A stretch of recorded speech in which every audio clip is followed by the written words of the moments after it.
Became defaced. Realised. And we're here. We are live. Yes. Sorry, I got distracted at the last minute there. And then, so you had a blank screen for a while. Yes, we are back. Here is this week's thrilling episode of Shadowrun. As the hopefully the run eventually comes to the end, and the runners maybe get paid or maybe have to walk away yet again with their tails firmly between their legs, and we will see what happens. But before I give you a brief synopsis of what's actually happened so far, I allowed the players to introduce who they are and who they are playing, and as always we go down there to Mr. Glasses wearing. Do you have them on?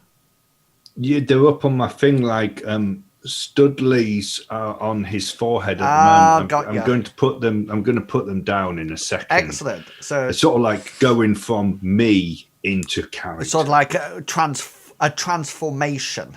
Yeah, it's almost like who do you call it? Superman. Yeah, I'm Clark Kent. Wow. I'm Superman. Now that you mention it, I can see it. I can actually see it. The likeness is uncanny. Thank you. And if you're about to rip your shirt off, please wait till I cancel your Zoom before everybody sees it. Okay, go for it, Chugawugga. Who are you and Hello. who are you playing? I am Chugawugga, as Inmus has just said. And I am playing Stanley Lovely, who goes by the street name of Studley. He's pretty new to the shadows. He's middle-aged, receding hair, slightly overweight. He wears little round glasses like I have on here at the moment. He's taken up running because he needs to provide some money for his mother's medical expenses. And sorry. No, he hasn't taken up running. I was going to check your character sheet to see whether or not you started sort of like going jogging. No, I think he made 10 meters last time when he went after the van. So he started running to make some money to pay for his mother's medical expenses. He does live at home with his mom. She's 78. She's called Maud, and she's got various illnesses, and that's what he's doing. Excellent. Studley, mage.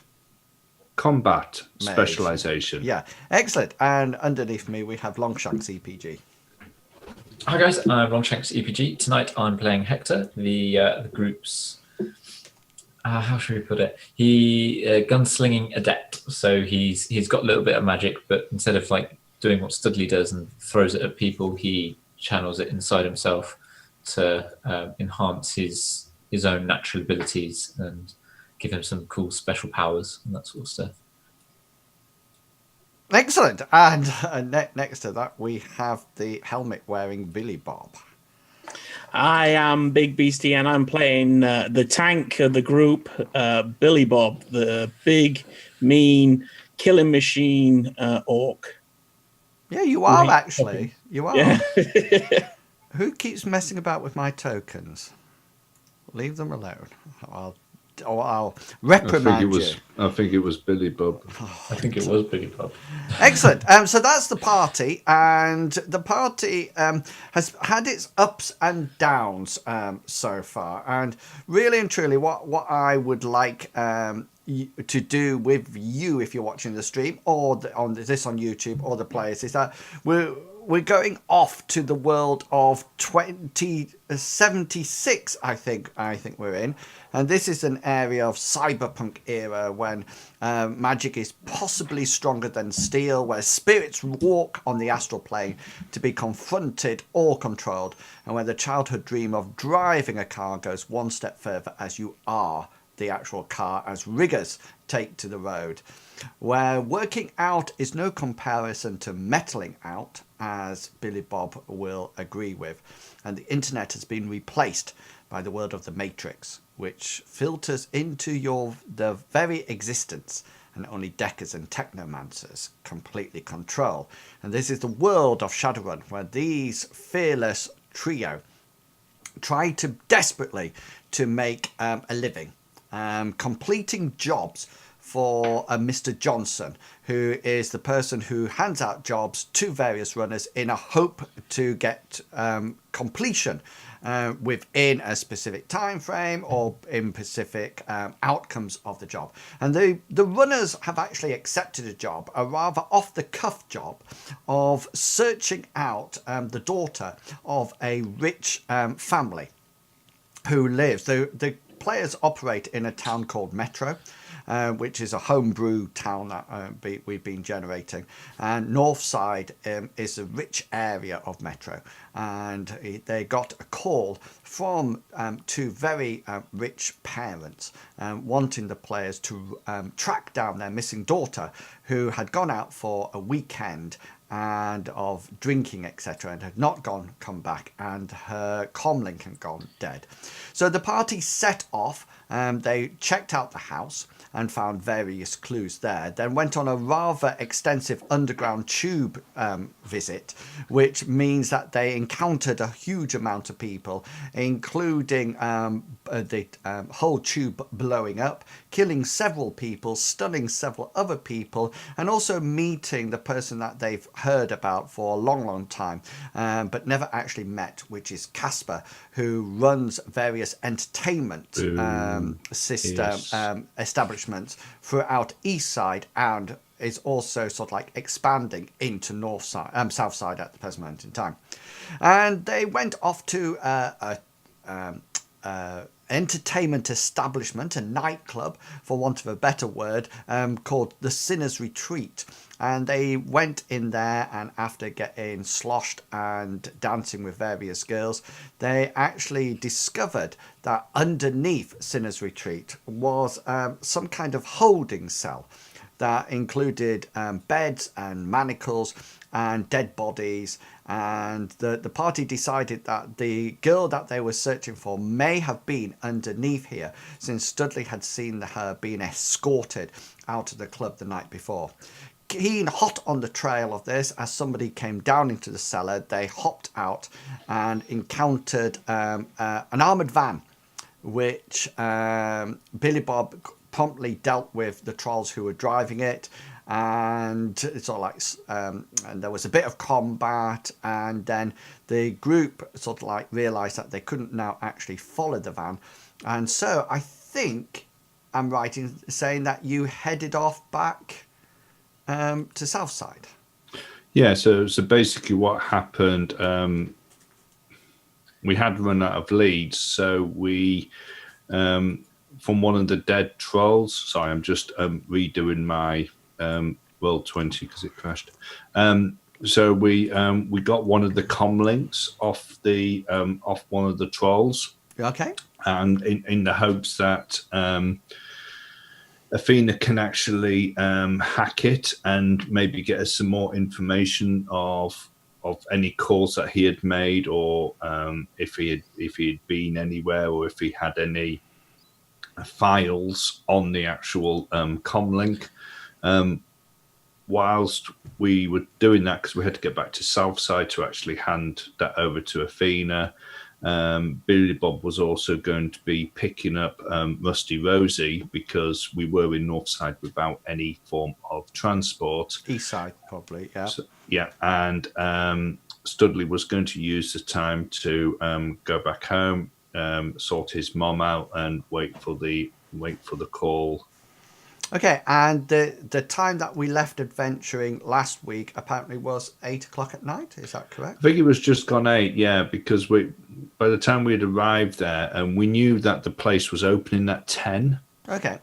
For a new thing, so we were there a couple of hours before to check it out. So yeah, it was around about that time.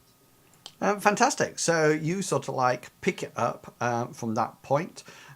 You're sat awaiting information back from Athena because you've given the Troll's comlink over to her. Is there anything that anybody would like to be busying themselves doing while you are waiting for that information? I take that. Studley's going to take care of his mom, so he's going to get back, make sure that he cooks her something to eat, and then make sure that she's settled down for the night. Okay. Yeah, because it's about that time that she needs to sort of like be taken care of and put to bed. Okay, Hector and Billy Bob, is there anything that you would like to be doing while you're waiting the call from Athena? Billy Bob's just going to replen all of his ammo or whatnot, with his 1,000 rounds that he's got stashed away somewhere, and he's probably just going to clean up. It's like, it always amuses me that when you say that, because you very rarely ever fire your gun. I know. Yeah, he likes to keep it clean. Yeah, okay, that's absolutely fine. So you can busy cleaning that and restocking it up to maximum ammo. So make sure you adjust your character sheet so it's full ammo, and then reduce the other ammo that you have. Yeah, okay then. And Hector, what would you like to be doing? So yeah, Hector's going to do the same, but whilst he's going to do that, he's going to have the news on. He's wanting to keep an eye out on the news for any sort of like missing persons reports or news announcements about missing people, or also he wants to keep an eye out for if Sinner's Retreat announce break-in or anything like that, or if it's those sorts of stories. He wants to be keeping an eye out on the various news networks. Well, yeah, I mean, Network 7 is the main news outlet, but I mean, as you can imagine from the time that you're living in, there's numerous missing people. Some that actually do go missing, some who actually get eaten in the streets or move off to somewhere else, some who actually want to get missed and actually change their sin and adopt sin. So there's actually roughly about 9:30 at night, there's actually a bit like Crime Watch from nowadays that's called the Missing People Medley. Where there's a whole load of people that just sort of like come up, and they've almost like put a top 10 together. Here are the top 10 missing people from this week from Metro, and they sort of like put the people who they rate them compared to how young they are, how mysterious their disappearance was, how rich the reward is from their people who are sort of like searching for them, and they sort of like go down for number 10. Number 10 is Bob Thatchett. And he sort of like goes down and says, a missing elf of some renown. If you find Bob Thatchett, then you can be given the award of 1,000 credits. All information, please send to. And then they go down to number 9 and number 8 and number 7, number 6 and number so forth. And there's various mug shots of them in various poses, to sort of like that blend from one to the other. So okay then. So you sort of like all do this normal everyday thing, banking your hopes of actually progressing any further with this job on Athena. because unless Athena can actually come up with something, you've literally got a dead end and almost like failed in your job, and which means very serious things, because it means that you will not get paid. Which is very important for you guys as runners. And so it's sort of like it gets to about midnight on the same night, and the same day, but almost like, as you can imagine, midnight, so just clicking over to the next day, that you actually get a comm message that comes through to all your comms from Athena that just says call waiting from Athena. I presume. Okay, so Are you all separate or all together? well, I mean, we'll probably be separate because, I don't know about Billy Bob and Hector, but at the moment, because Studley's at home, Oh, right. because we didn't know how long Athena was going to be. Okay, so Studley be at home, and I think Billy Bob and Hector live together. Do they not? We do live together, but we have moved since. Remember, we had a conversation a while ago about we couldn't really afford the middle lifestyle, so we've moved to a low lifestyle apartment in Southside. So but we still live together with 2 rooms and that sort of thing. Okay, then. So your room's probably above some sort of workshop down in lower South Side. You know, maybe a couple of rats here and there, but you barricade the door up and do some sensible locking to make sure that nobody gets in and out. Yes, Billy Bob, did you want to say something? Yeah, I was just going to say we'll probably be in the same house, but in separate rooms. Oh yes, okay. Okay, so one bathroom, 2 bedrooms, and like a kitchen, diner, living room thing. Probably. Yeah, so there's a call that comes in. It just sort of like says call waiting from Athena. So we'll connect up to the call, but we'll wait till everybody's connected, because there's probably some way of seeing who's in on the call, isn't there? Sort of like, which names appear on the right hand call. If they would, of course, want you. I mean, people could be snooping into the call. Yeah. And in which case, currently you wouldn't be able to ascertain who that was. So so Studley will pick it up, but he'll wait until Hector and Billy Bob are also on the line as well. Well, that's fine, because Athena waits till everybody is actually contacted before she sort of like talks, and she sort of like says, "Gentlemen, I have some good news and some positively negative news for you." Bad news first. Yes. Let's have the bad news. I am sad to say, gentlemen, that my services are required elsewhere. After the piece of information I give you, I will be no longer working with you. It appears that my expertise have been noticed, and I am, for want of a better word, moving on up. Well, actually, that's 3 words.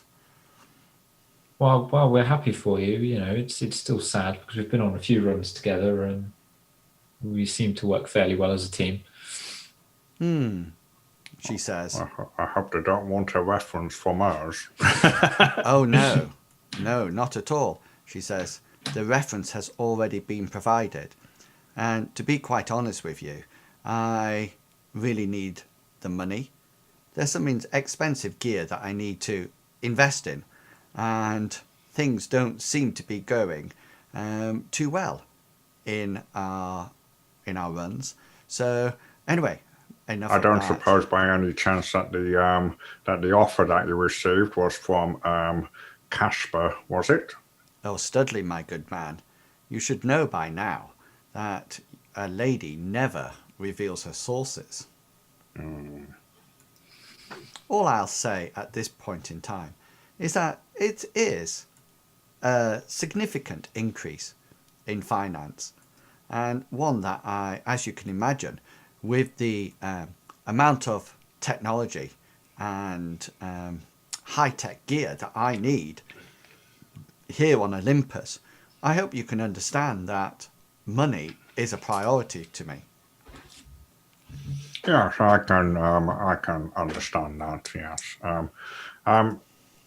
So the good news. Well, Studley, my good man, the good news is that I have, despite my contract being changed almost immediately, have concluded a piece of work for you guys. Call it a final bond farewell from me to you. You know, that sort of like present, a bit of information that you've been looking for. Ah, does it relate to the comlink that we asked you to snoop? Well, Is snoop the right word? Studley, my good man, you are welcome to use any word you wish. I understand that you are somewhat lacking in the technical knowledge that is associated with the matrix which is around you. You are more suited to the, shall we say, magical side of things. So, gentlemen, I found out some very important information for you. Would you like me to send you the data package? Oh, yes, Yes, please. please. That will Yes, be, thank you very much, Athena. Yeah. So she sends you a data package that sort of like comes straight in and downloads to your com links. And she says, right, gentlemen, I guess this is bon farewell. And maybe one day we will meet once again on Olympus. Yes. Where exactly is Olympus? Maybe one day, Studley. One day. Oh, yes. Yes, well, thank you very much for all And your she cuts the com link. help, and yes, farewell. Hello? Yeah, the com link's dead. Oh, I think she's gone. So there is a data package that is downloaded to each one of your com links. Okay, I'll open it up and have a look to see what we can get the general gist of it. Hector would have immediately, as soon as the comm link ended, he would be immediately looking through the package as well. And Billy Bob? Yeah, same. Okay then, so you all open the package and start to peruse the contents. And it appears to be almost like a locational map of calls going in and out of the comlink that you provided.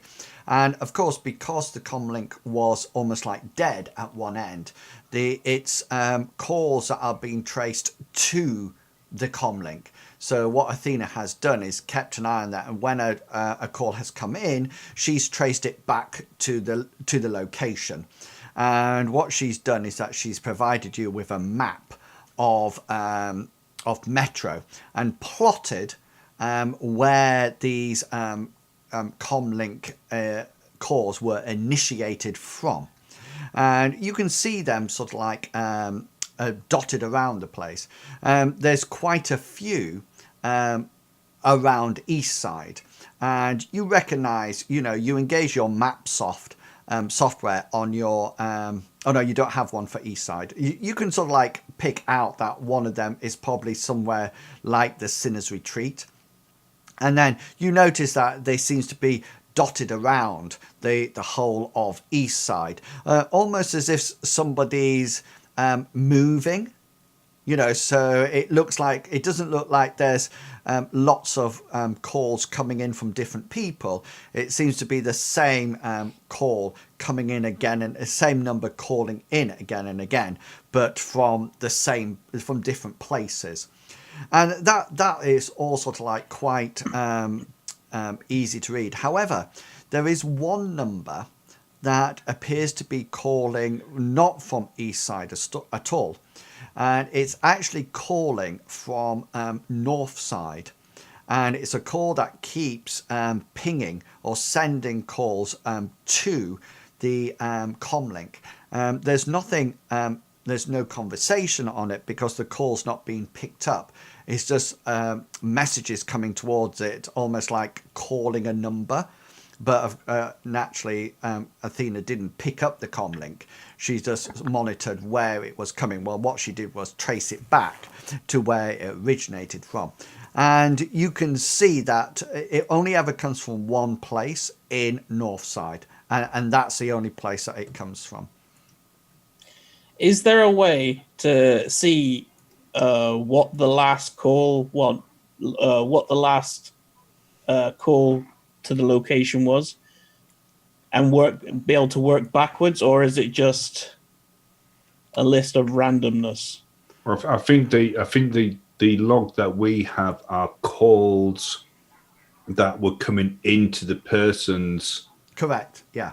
So comlink, because nobody's... so it's not the opposite way round. Yeah. No. I mean, what I'm trying to say is, like, do you know if you get like a phone bill, the last number dialed was obviously the last person you called. Yeah. So the last number that called the comlink was from this from the area of Northside. So when you actually boot up your comlinks, because you have MapSoft in your comlink, but your comlink only has Southside's comlink in and MapSoft in, because you haven't purchased the other areas, and so it's sort of like you see it like a chunk, and then all of a sudden you just see a dot that is being called from that place in Northside. With Studley being at home, he's going to put in a call and to Billy Bob and ask to be picked up from the end of his street when they get organised. And what he's going to do in the meantime, he's going to go down into his basement, and he's going to put on his Trodes, and he's going to see whether or not he can find out any information about the location where it is. Maybe looking at an internet search, finding out whether or not you could do an internet search. Just to let you know, if you wish to download MapSoft for your comlinks, then they're readily available. They're availability 4. They're not restricted or anything like that. And each one would cost you 100 credits. So it would cost you 100 credits for each area that you want. Of course, the only area that you can't get any information from is the contaminated area. Because obviously there's no map area there, but you can get information for each of the areas. So you've got Southside already on there, so you can then download for 100 credits each information about Northside, Westside, Eastside, and Central as well. But you can't get anything from the contaminated area. So if you want to buy the whole lot, that'll cost you 400 credits. And then that'll just take a little bit of time to download, because it's like a bit like updating your sat nav. It won't be there instantly because it's got to download all the information. Okay, well, Studley's going to do that because he's already got Southside, so he'll spend the other 400 credits and download all the rest into the MapSoft. Cool. He'll grab Northside first, and then once that's done and the other ones are downloading and installing whatever they do on the comlink, he will start seeing whether or not he can bring up any more information on where the location of the com calls were coming from. You know when you're watching the screen and all of a sudden a little fly flies across and you can just see it because it lights up across your monitor, and then it goes away from your monitor, and it's like it's got invisibility, then it's gone. And I'm thinking it's around here somewhere. It's only gone until you go to sleep, and then it lands on your face. I know, and that's why I keep going like this, because I'm sure that there's something, and I don't want to squash it on my monitor because that just makes an unholy mess on it. Okay, yeah. So Studley, you're downloading software. Hector and Billy Bob, are you also downloading software? Yes. Yes, Hex sir. will do that, 'cause Okay, it'd be so useful. if you Billy adjust... Bob's, Billy Bob's also going to put on his armored jacket as well, and put his tin pot in his day sack. Okay, so if you adjust your credits online for that, and then I can see it updating. So so back to Studley. So you've now got the map soft, and you've got Northside first. So what would you like to do, Si? Well, we have the location. I want to sort of like superimpose the location of the stuff that. Yeah, so your comlink will naturally do that rather Yeah. than just sort of like a ping in the middle of nowhere. You can now see the location of it and within Northside. Yeah. Yeah, and then depending on where it is, I want to see whether or not I can quickly find, before I get picked up, quickly find any more information about that location. Okay. For example, if it's a business, the name of the business. If it's a warehouse, see whether or not I can find, who it owns. Maybe have a look at the Google thing to bring up the front of it to see the name. Yeah. Okay Or then. whatever it is, and then do a search on that. So just do a matrix search there. So it'd be your computer plus logic, and it'd be limited by your data processing, I think. Yeah. So my data processing is 3. 3. So you get 1 success, and it still says Chugglewugger there. Sorry, I crashed again. Yeah. So it probably keeps saying Chugglewugger because I keep crashing. What's the 2 keeps for? Going. It says I'm specialised in matrix searching. Oh right, got yeah. So my skill is just computer. Yeah. But I'm specialised in searching for the matrix. And do you still have a physical wound? I do indeed, because it hasn't gone yet. No, because it won't. And I can't heal it anymore because it once you've healed by magical means, which I did when I got hit by the train, I can't heal it anymore. Okay, then. So it comes up, and we've only 1 success. This is the piece of information you get. Northside is not a place of warehouses and businesses. It's a place of accommodation. There are some posh restaurants up there, but the majority of it is actually accommodation and housing. And so it is quite a nice house. And so that you can tell just from the maps off. Hector and Billy Bob, you can tell that as well once you've downloaded your maps off. That is actually once you overlay Athena's information on it, you can see that it's a house.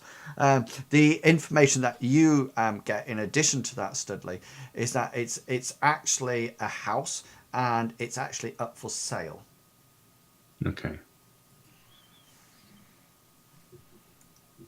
Okay, so Studley's going to wait until he gets a call from either Hector or Billy Bob, saying that they're at the end of his road, and then he's going to he'll check on his mom and just to make sure that she's soundly asleep before quietly, well, as quietly as a middle-aged, rather portly gentleman can, sneak out. Okay. So yeah, Hector will probably make the call as we're sort of like a minute out of the end of Studley's road. So it gives us, by the time he's mentioned it, cool, made the call. Studley's answered. We're not sitting on the curb for 10 minutes type thing. Yeah, so about 1 o'clock in the morning, Billy Bob and Hector and Rusty, Rosie Lee, or you actually pick up Studley.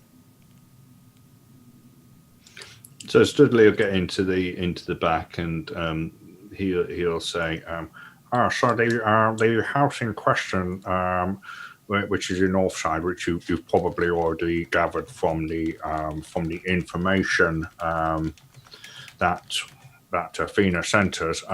The only other bit of information that I was able to find out was that the house in question is currently for sale. So it probably means that it might be unoccupied at the moment, and they might just be using it as almost like a safe house or a storage house." Let's go look. Yeah, so I think that's the best plan. Time is of the essence, as it has now been several days since Sally did go missing. Several days being the optimum word there, yeah.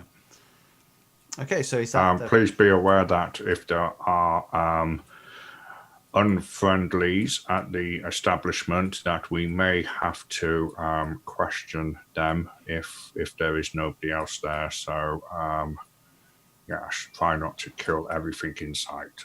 No. is the plan to drive directly there or to take the scenic route or what? I mean, the plan is to try to get there ASAP. Yeah. But it wouldn't be wise to go through Central. No. I mean, we'll go. I mean, we don't want to be going through all the ones where there's sort of like traffic cams that sort of like monitor who's traveling. Yeah. Okay. Then. Where. So we want to try to keep off the grid as much as possible. So go on. If there's any places where they do tolls or vehicle checks, and we want to avoid those as well. We don't want to be stopped in a car when we've got various weapons on us. So I mean the plan is to get there in the fastest route, but also the most secure route as we can. So. Okay, so but Billy Bob as the driver will sort that out. Yeah, I mean, and anybody can actually plot a route on the map software, then communicate it, to Billy Bob, and for him to drive through the appropriate places. But basically, you're going to have to go up to the top of South Side, through a bit of West Side, and then into North Side, and it's quite deep in Northside for want, it's not sort of like just on the edge.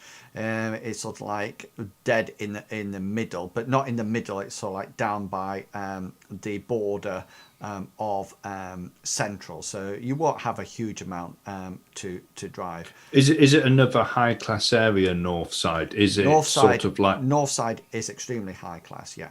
Right. Okay. It's all Northside is all luxury.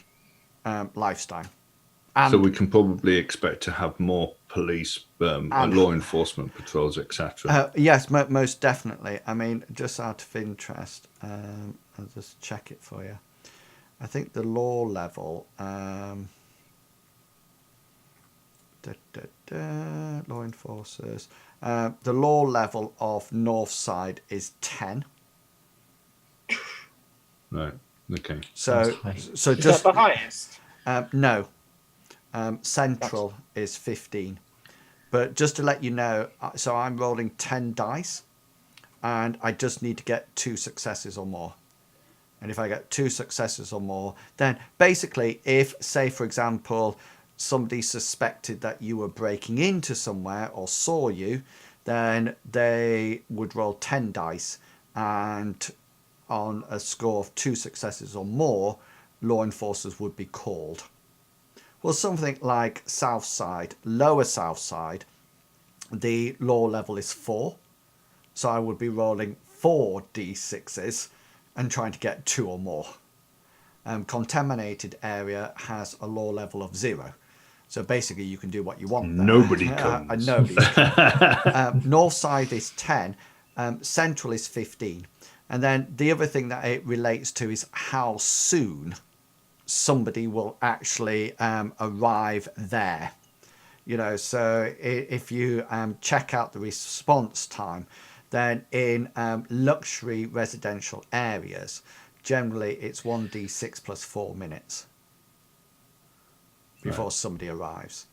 If you want to go to your area, then it's roughly 1d6 times 10 minutes. So it's like, somebody might say, help, there's somebody breaking into my apartment. And an hour later, the law enforcers might turn up if the first roll's been done. Oh my God, it's like the UK. How very dare you? So in Central, which has a law level of 15, so I would roll 15 dice, 2 or above, and generally it's 1d6 response time. So law enforcers could be on the scene in some way in 1 minute. They could be there. You know, Be it a drone or whatever. well, it could be absolutely anything. It could be an astral mage. You know, I mean, Central is the top high corporation area. You know, so they're not going to mess about there. You know, because obviously if law enforcers, remember the law enforcers is a private run company. So they want to have a good name. It's not like a public company. It's privately run. A bit like Knight Errant in America. So it's a private company. So they want to keep their scores high and get the backing from various companies. So is there more chance of us being pulled over in Northside purely because of what we're travelling in, or?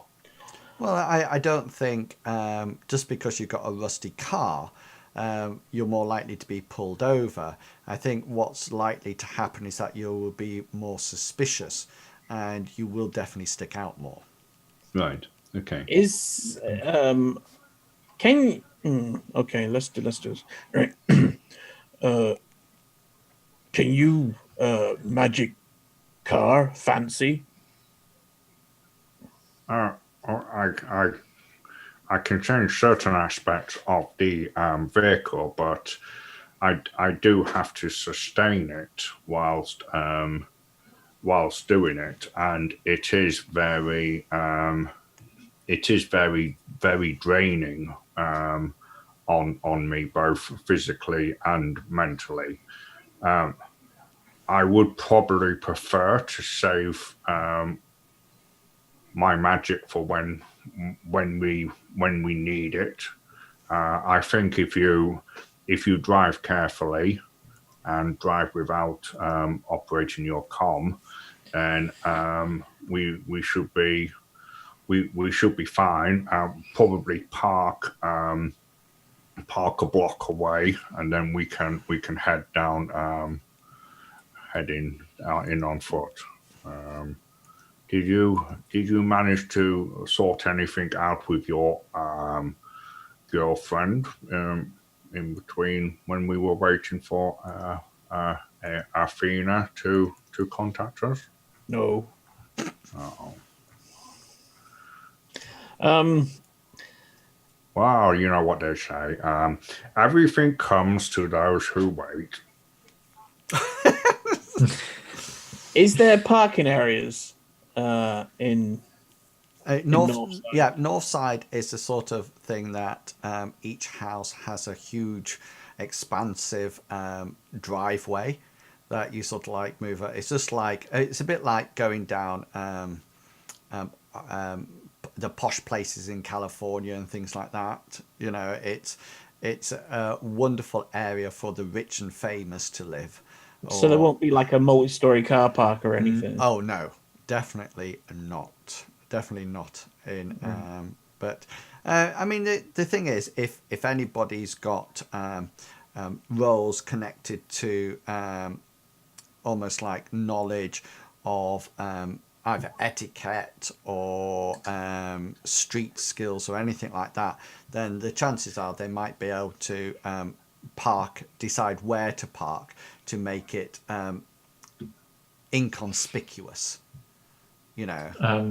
Hector has street knowledge, which is specified mainly for South side. specified north south side. Yeah. Yeah. But So I mean, you could do that, and then you'll just have, if you want to use that, you'll just have a negative dice modifier to it because you're going into another area, and then the number of successes that scores, I would use as an opposed roll. So if, for example, the law enforcers passed by, and they were looking, just gazing around, and say for example Hector rolled that and got 6 successes, then I would roll their perception, and if they would have to get 6 successes or more to actually spot it. If they didn't get that, then they wouldn't see it. So it's almost like an opposed roll. Let's crack on then. Yeah, let's try to find somewhere to park, probably about a block away, and then we're going to get out and we're going to go the rest of the way on foot. Excellent. So the first thing I need, Billy Bob, I need to see how well you're driving to sort of like avoid being ultra suspicious. Okay, thank you. 2 successes. So that's 2 successes. What's that? 2 out of 8. Thank you.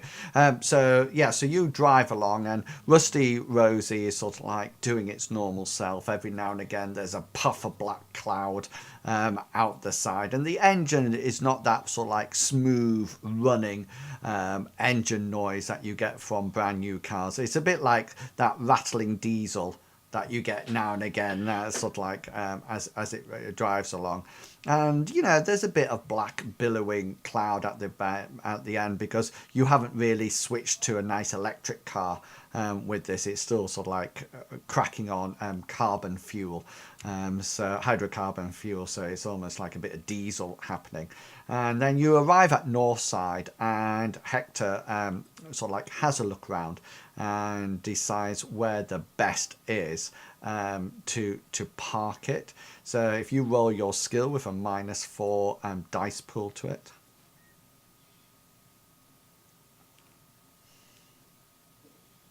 There goes nothing. He only has 4 dice. Okay, so 2 on 3 is not bad. you sort of like Hector sort of like says, "Park over there, Billy Bob, park over there," and he sort of like suggests that you park down what could be called as a side street, behind what appears to be quite a large hedge, sort of like protected and out of the sight of too many entrances, but also away from the nearest street lamp that is, of course, lighting this area quite profusely, because it's quite safe to walk around Northside, because crime, it pays law enforcement to keep it down, because you don't, otherwise people won't want to come and live here. So yeah, cool. So you arrive down about a block away. It take a bit of walking to get to the house, just like a few minutes, but you park up. Okay, so we'll get out and we'll head towards the building that Athena gave us the location. As always, I just need you to tell me what you're taking. So Hector's taking his normal sort of meet and run gear. So he's got both his tasers with him, his normal armor, comlink, those sorts of things. His lockpick set. He's got one of his Taurus Omnis with him, just the one though. He's also got brass knuckles and that sort of thing. And Okay. Damn. Everything with an X on, basically, in his equipment list.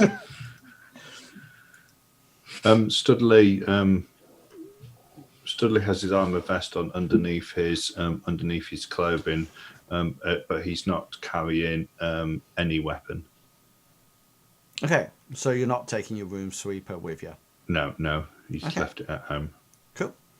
And what about Billy Bob? Billy Bob's got his armor jacket on with the helmet in his day sack. He's got his Beretta. Is it a concealed holster? I don't know. What does it say? I'm trying to find it. Can't remember if it's a concealed holster. Yeah, concealable holster. So yeah, he's got his Beretta and his concealed holster, and that is all. Okay, cool. Have you got your silencer for your Beretta? Yeah, he does. Yeah, that's in his pocket. Okay, so several people are carrying items that they have no licenses for. So just to remind you about that.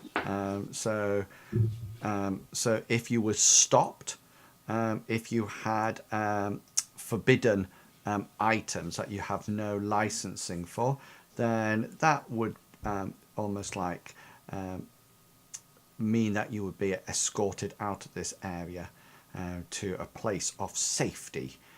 Not a place of safety for you, a place of safety for the general public, and vital information would be excreted from your persons, and which means your SIN, biometrics, images, etc., etc.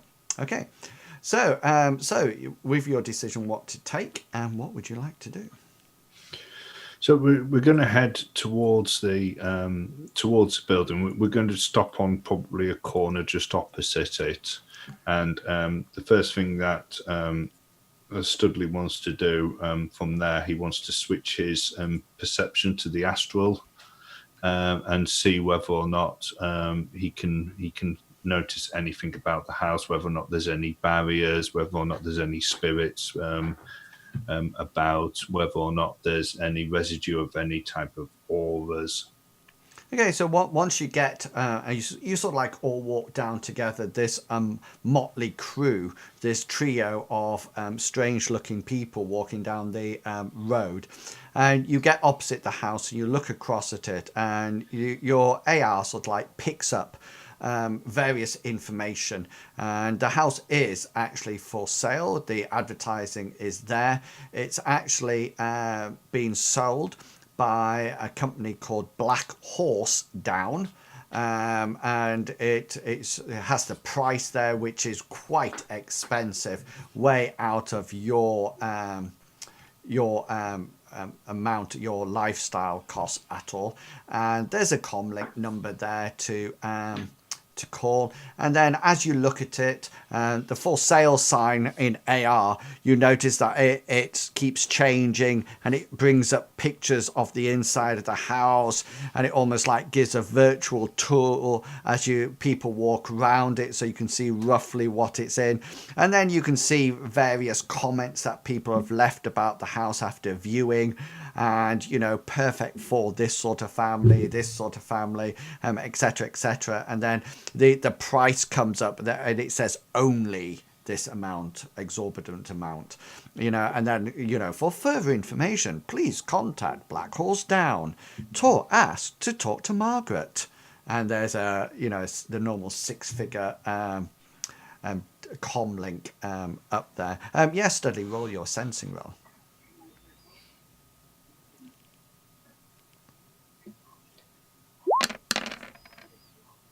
Yeah, you sort of like switch your perception to the astral and sort of like gaze around, and you can't see any spirits, you can't percept any spirits, or there's no magical barriers or anything like this surrounding the house at all.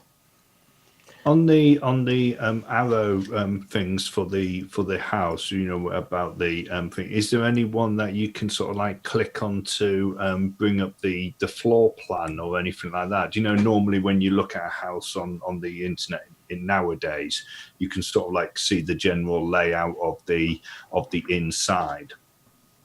Yeah, I mean, if you want the floor plan for the house, then I'm sure you can do that just by a click. Yeah.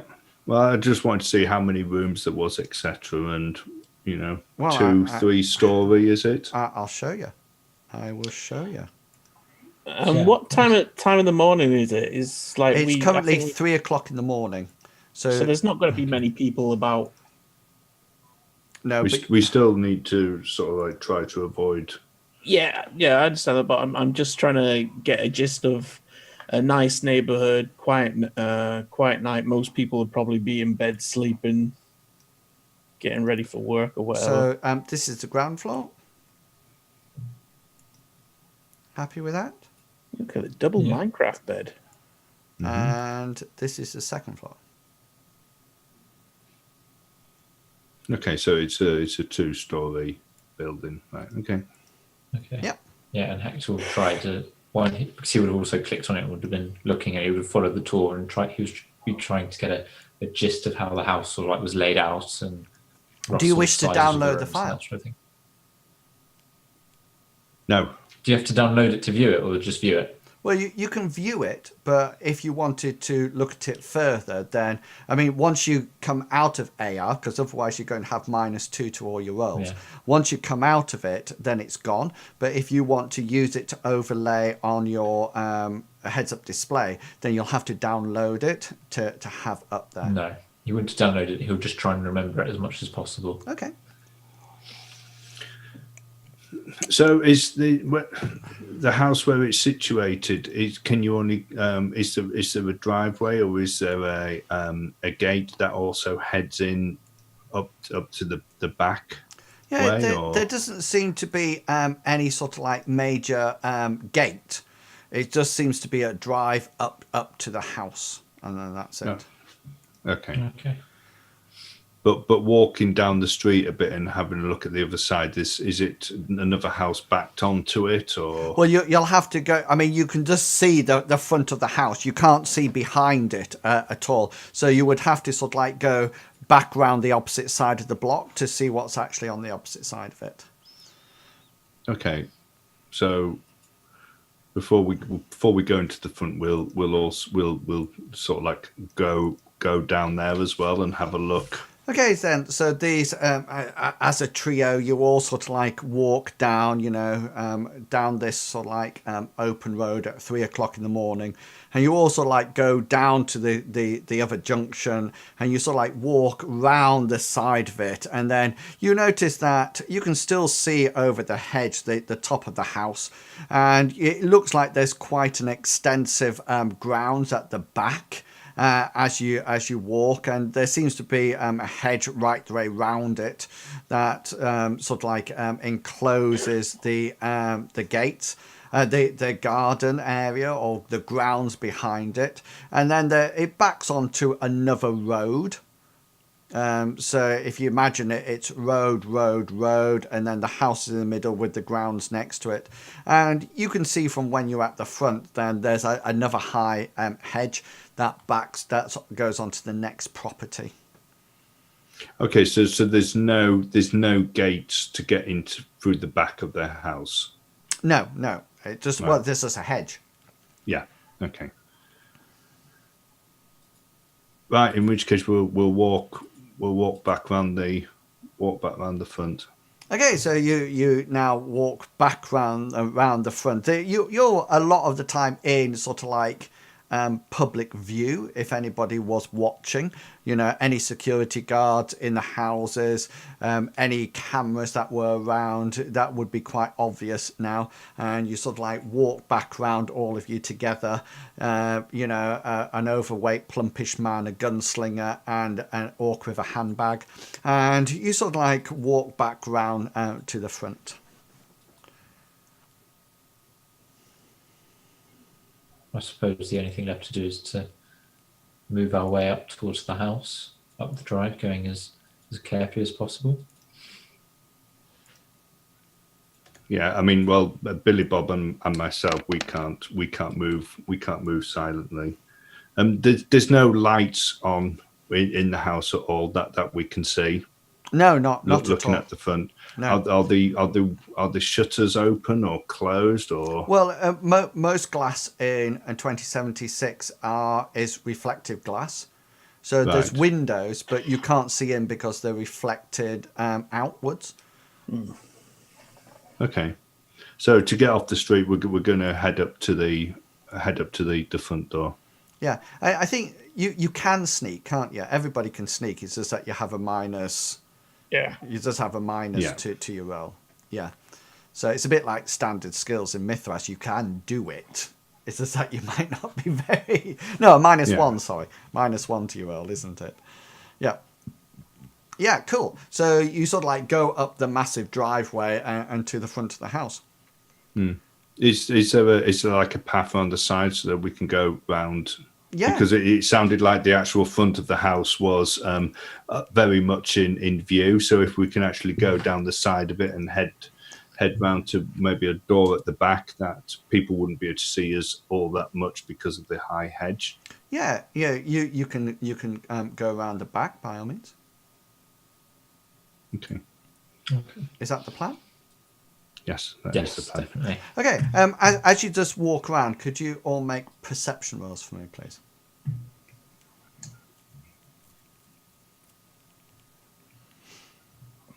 Studley, normal perception rolls. I presume you're not in astral anymore. Yeah.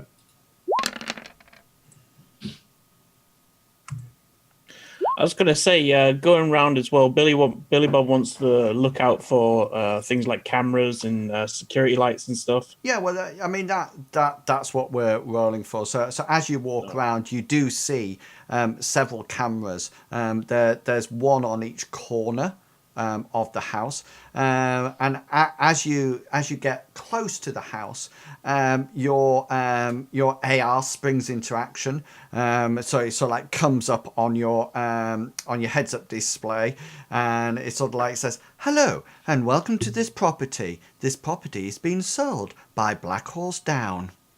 How can we help you?"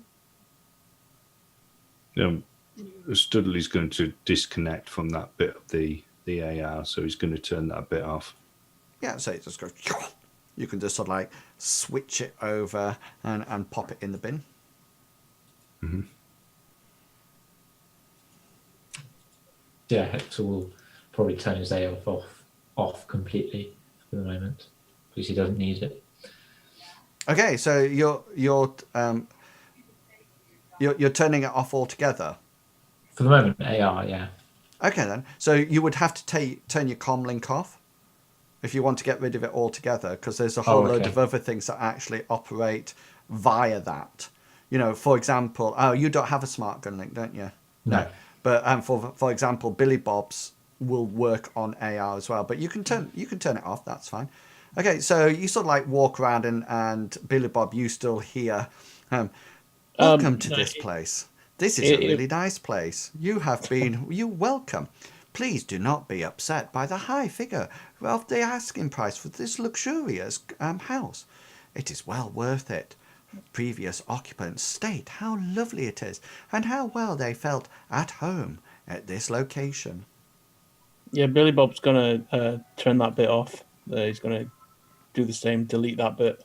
Okay, so you all of you, by the way, see the cameras in the location, and you sort of like head off. Are you all going around the same way to the back? I would. Yeah. So you all sort of like walk around across the pathway.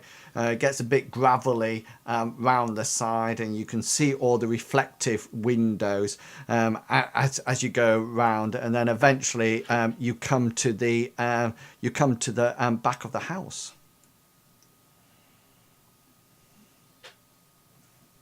Okay, Studley, go up and have a look to see what type of lock's on the door. Yeah, there just seems to be the standard number lock.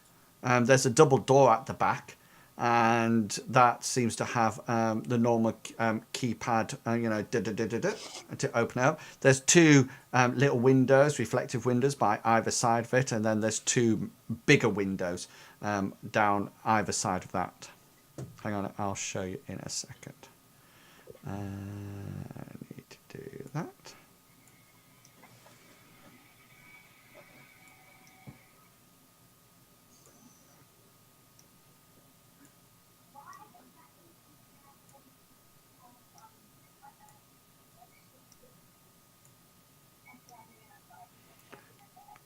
I don't know what you'll be able to see when I put you on this map, so just let me know.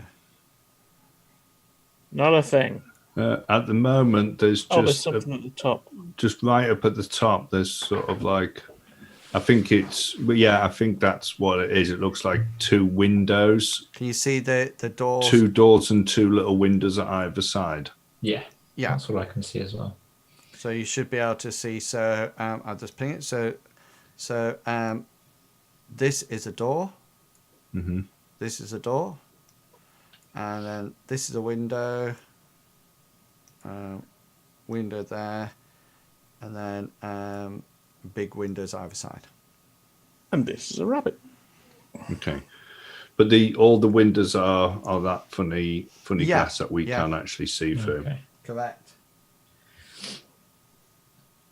Okay, so Studley's going to get up to the door, and he wants to listen to see whether or not he can hear anything from the inside. Yeah, by all means. Normal perception roll. It seems that this whole place just seems very quiet. Okay. Okay. Hector would probably have been, as he watched Studley put his ear up to the window. Hector would have been putting his hand in his pocket and his coat, ready to get his lockpick set out. Okay, so in order to take the outside boxing off, then it's your normal locksmith plus agility, and limited by your physical skill. Yep.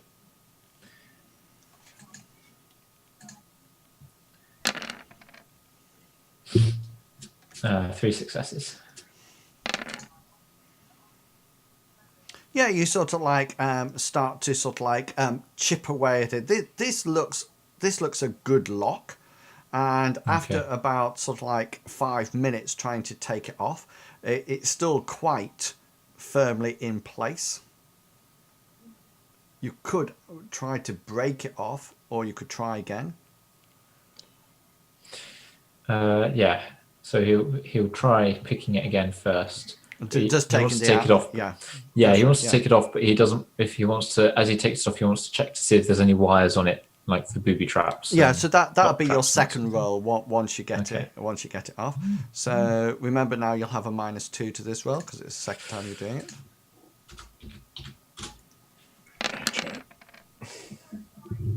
3 successes this time.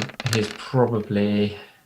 I'm going to edge that afterwards. Are you going to edge it?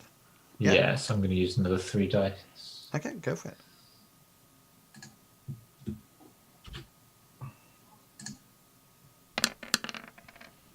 Nope.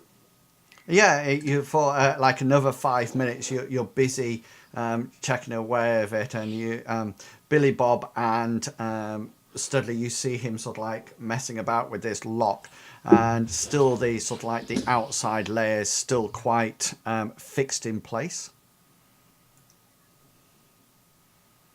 I take it we haven't got edge back from last adventure because it hasn't been.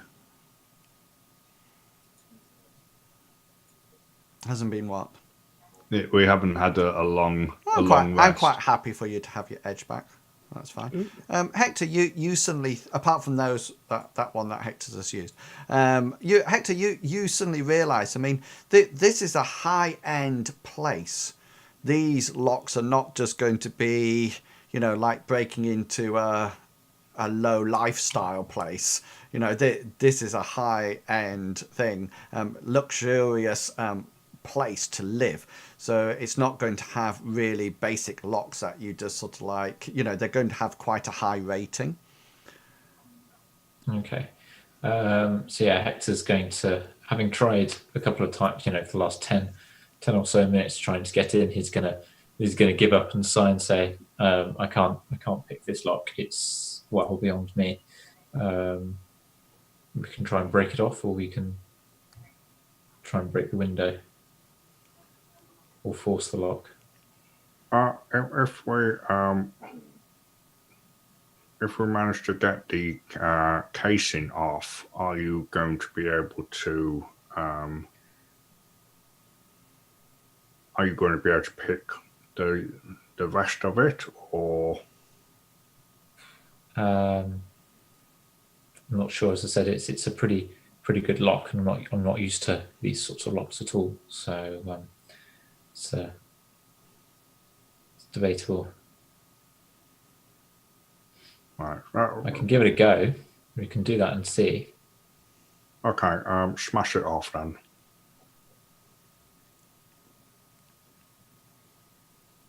Okay.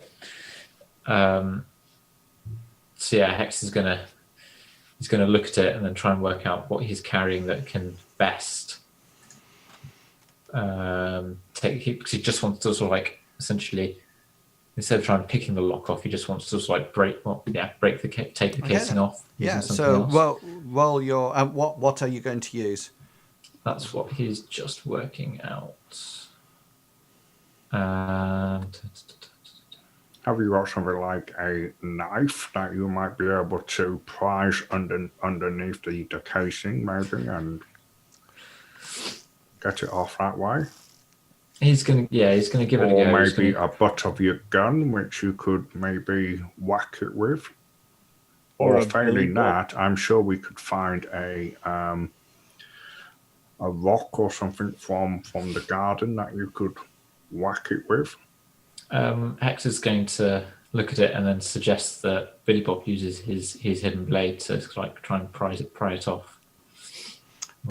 Just Now, the only problem that you're going to have with that is that Mr. Bob doesn't really know the insides of the lock, so a lot of how can we put it, collateral damage might be sustained to the insides if he was to do it. You're probably better off breaking it off. At least you know where the let's call them gubbins inside are. Yeah, good point. Sorry, Billy Bob, never mind. So yeah, Hector's going Maybe to... you could keep guard down the side, Mr. Bob. Yeah, Billy Bob's doing that anyway. He's skegging around the back, making sure that like nothing's coming. Okay. Just to sort of like give you sort of like an idea. So I think your lock picking skill is it 4? Yes. Yeah. So Yeah. if you think about hosts, so if you think about computer programs, then 4 would be low-end commercializations, private businesses, public libraries, and small clubs. And in the descent for a device rating, mainly standard personnel electronics, basic cyberware vehicles and weapons, residential security devices, they tend to have a rating of between 2 and 3. So if you think that, and then I would be rolling double that rating against. Right. So it gives you an idea of, so somebody with lockpick 6, that is quite a hefty lock picking skill. Lock picking 4, I would say you'll probably be able to get into most things in Southside, but outside that area, it's not going to be he's the a bit best. stumped. Yeah. Okay. What would be Sorry, the best thing then in that case? Was Billy Bob going to whack it with his hand blade? He's not. No. No. Okay. So if you've got a knife skill, you can use your knife skill and then roll it and tell me your roll it, put your net hits onto your damage value, and then tell me what that is. As obviously, anything that's doing stun damage won't break the barrier, won't break the lockbox. Sorry, but so anything that if you're using stick and shock, that of course will affect the electrics. Okay. Hector hasn't got any skills in blades, but he's going to use his survival knife to try and pry it off anyway. His what, sorry? That's all he can do. His survival knife. So it's pointy end, and then it's got like it's got a razor blade at the back, like a saw blade type thing at the back. Okay then. But you haven't got any. What's the base damage of it? Base damage is 6. And how many dice are you rolling? 4. Well, that's the only thing I can think of to get it off without destroying the whole lock. Okay, yeah, give it a go. So yeah, he's gonna give that a go.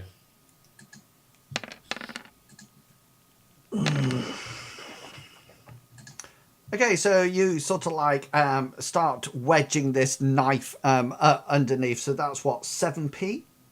Yeah. Yeah. So you start wedging in, and every now and again, Studley and Billy Bob, you see the knife start go like that, and just sort of like then going back in. It's a bit like, you know, when you get one of those things that you want to remove and you have to press the lever down at the same time and then push it out, and it's sort of like almost like feels that it's going to give at one point, but it's still quite happily secure on there.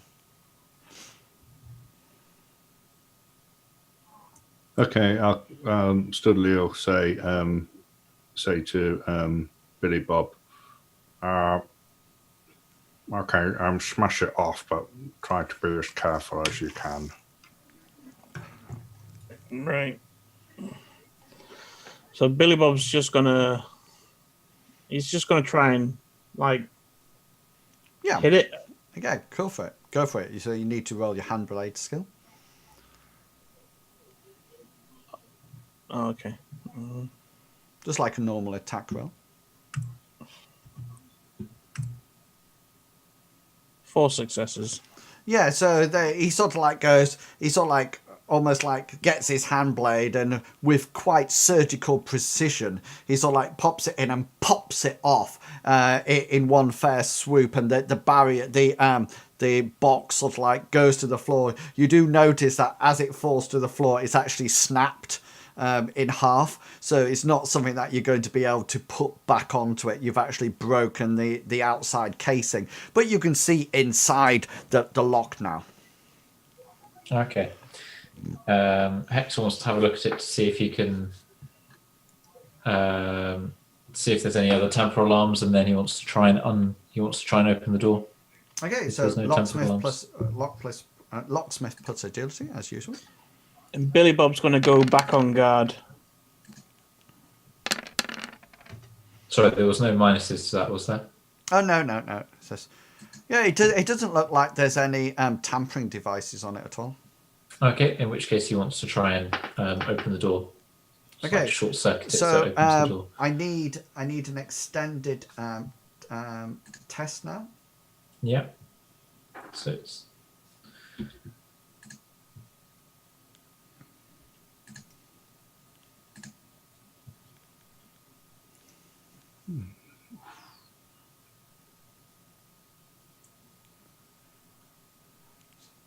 Critical glitch.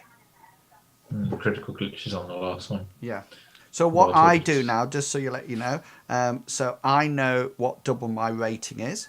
So I look now at the successes as it goes down, and when you hit that number of successes, that gives me the time that it's taken you to actually do it. So each one's just a combat round, so it's just sort of like 6 seconds, so it's not upon at one. So after about 30 seconds to a minute, you manage to sort of like put a connection together, and you hear the door go and opens up. And unlock, sorry, it doesn't open. So yeah, Hector's going to go under his breath, finally, flipping door thing. And then he's going to stand up and carefully open the door. And then I'll show Billy Bob, call Billy Bob over. Yeah, the same so time. the doors, just like any patio doors, sort of like open towards you. They open outward onto the lovely garden area, and you remember in the advertising that that's what it said about this lovely garden area, and they sort of like open out towards you, and your low light vision sort of like immediately sort of like picks up the. Can you see it? Yes, sir. Yeah. Yeah. Okay, I'm just going to put your characters on now, because obviously are you going in? Yeah. Mhm. Yeah. Okay, Yeah, but so as Hector goes to the door, he wants to turn his comlink back on and make sure he's on so like a group call, so we can all talk to each other if we need to. Or Billy Bob and he can talk to each other. And they wow, can talk Studley, at you're massive. Studley. I know. That's what all the girls say. Just out of interest, You know, Do we- there's something quite spooky about that, because the only girl you actually know is your mum. I know. Isn't it in this game? So yeah, so there you go. And Athena. You have a sister. Oh. That's even worse, Billy. Yeah, sorry, Studley. From the information that Athena gave us about the location of when the call to the driver's comm unit, did it say what time it had come through? Yes, it did. What time was it? 8 o'clock at night. Okay.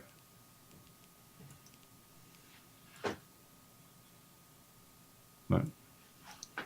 Which would have been about time. No, right. Okay. Okay, so once Studley goes in, he's switching his senses to the astral again, and he's keeping checking for any type of auras, especially if there's anything like that there was down in the basement. You know, sort of like. So roll your sensing now, and I'll take that as the number of hits, and then you'll be at -2, won't you? If you're keeping on astral perception. So just remember all your modifiers, and I'll be at -2, and that's 3 successes you got. Thank you. 3 out of 9 is not bad. Or 3 out of 8 actually. Don't have control over tokens. Okay, sorry.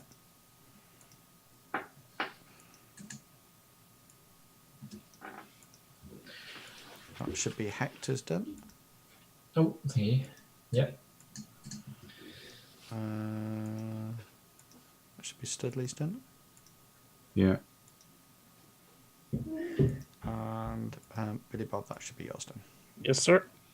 Okay, so Studley's going to say, Mr. Bob, you take the door on the left, see what you can find. Hector, you take the door on the right, see what you can find. I shall take the door straight forward. If you find anything that might be of relevance, then let us know. Okay. And Studley's going to go to this door and open it up. Yeah, so these are internal doors. They're not locked or anything like that. So they're just sort of like handle pushed down and then open. Or some of them have actually got that metal bar that you just push, and they open. So I will reveal each of the areas that you're looking into. Is the property furnished? You will soon find out. So you should be able to see what's through your door, Studley.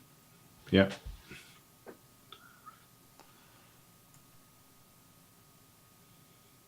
And what's through your door, Billy Bob? Yeah. And what's through your door, Hector? So you can see that there is mats on the floor. It looks like it's some kind of a show house. You know, so it's obviously not bare. It's been made to look like it's actually lived in, you know, and there's various things around that I'm not going to put on the actual map, like pot plants and, you know, small tables or anything like that. So if you want to interact with anything like that, then just let me know and I'll do a random roll to see whether or not it's there. Hector, the stairs in front of you go up. And Billy Bob, the stairs in front of you go down. Yeah, Billy Bob's going to relay that back. So he's going to say, I've got stairs going down.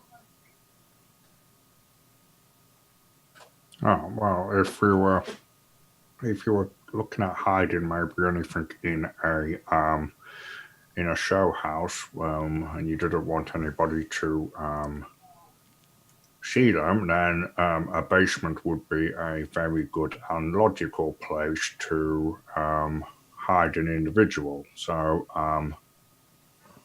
yes, I shall come and investigate that with you, Mr. Bob. And Studley's going to close that door and he's going to go. Okay, so just pop back for 1 second, because as you are having this exchange with Billy Bob, you notice that this door, I'm just going to ping it for you. This here, you see this one that looks like a window? Hang on. It's right down at the end of Yeah. your... Yeah. I thought that might be the front door. It is, yeah. Okay. And you hear somebody, they seem to be tapping at the lock as if to open the door. What would you like to do, Studley?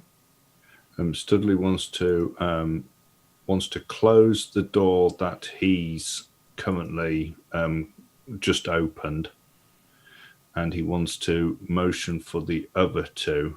Might even click his fingers to get their attention, and then he's going to point behind him, and sort of like do a thing that somebody's typing in a code onto a lock, and then he wants to listen at the door. As soon as he's done that, Hector's going to close his door, make ready to move into whatever action's needed. Okay, Studley, can you blind roll your perception to me, please? It's exclamation mark, is it? Yeah. 8.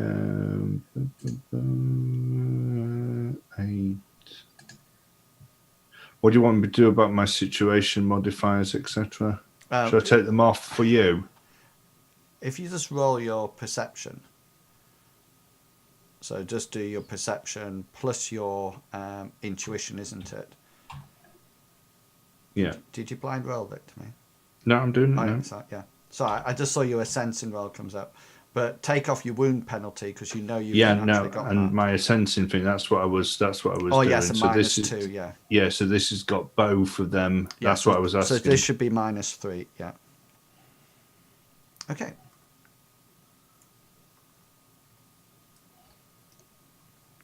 Okay, so you quietly listen at this door. You don't hear anything for a huge amount of time, what appears to be a huge amount of time. But then all of very close to the door, very close, you hear the padded footsteps as if something's walking on carpet. Just one lot of footsteps. Yeah, what do you wish to do? Studley's going to just move to one side of the door. Which way does it open? Well, you sort of like move over to that way of the door, just as somebody pushes the door open and comes through the door. The door actually swings over the opposite way to where you're stood. So the door's actually, if I'll pop it on for you. So the door's actually here now. Yeah. Right.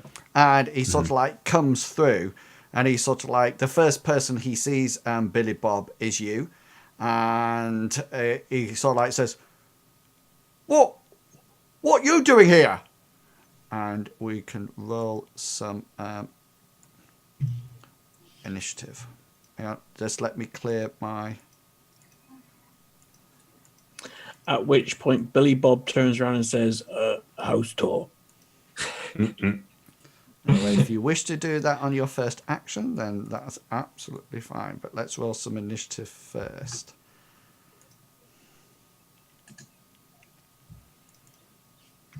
Oh, there we go.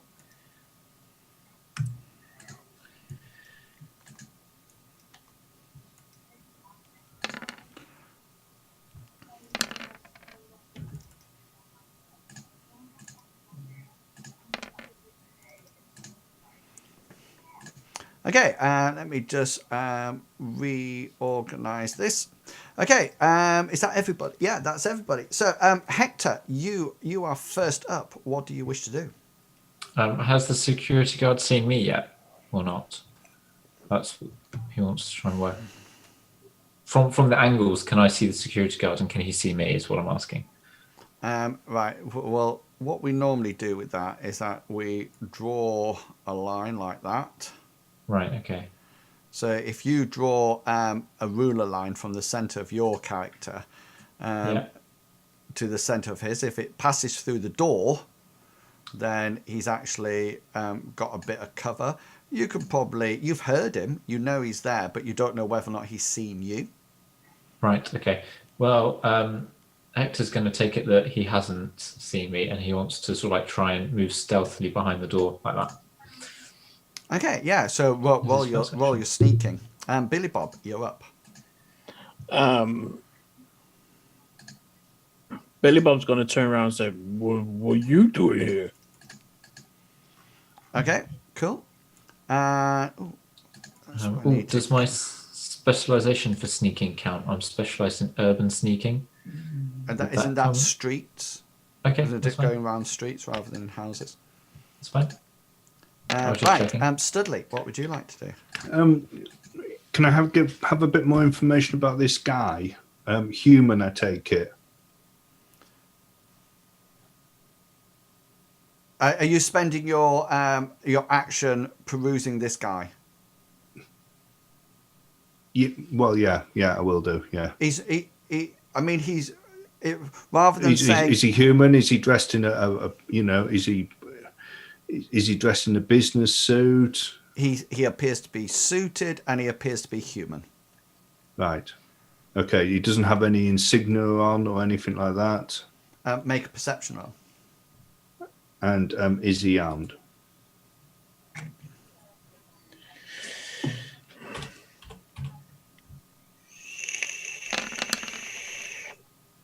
Yeah, he doesn't seem to have any insignia on, and he's definitely armed because he's just drawn his weapon and is about to shoot at Mr. Billy Bob. So he draws what appears to be an Ares Light Fire 70, and he says, "What you doing here?" And Billy Bob says, "What you doing here?" And he just draws his weapon and levels it off and shoots. So Billy Bob, you need to dodge first. Right.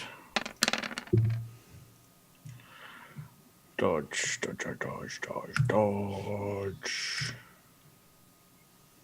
3 successes. Yeah, so this is a grazing hit. So you sort of like duck out the way, and he sort of like the single shot sort of like whacks the door behind you. Okay, change initiatives. And Hector, you will be up first. Okay.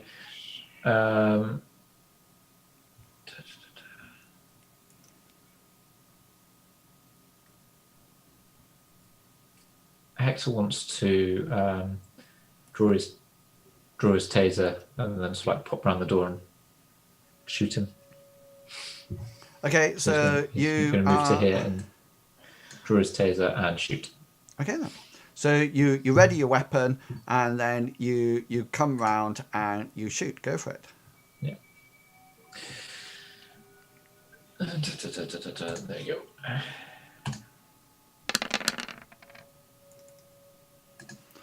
So that's 2 successes. So that's 9S, isn't it? Yeah. 9S, yeah. That's -5 for that, and that's stun already, isn't it? Yeah. 9S.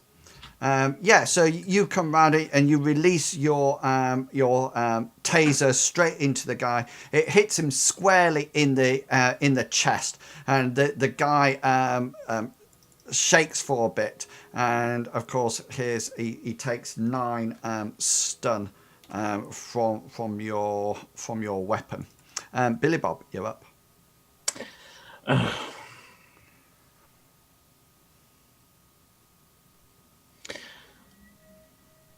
Hello? I'm guessing his weapon's not silenced. No. Brilliant. So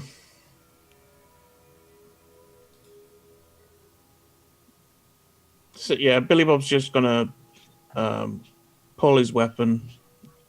And okay, so he draws his weapon as in his Beretta, yeah? Yeah.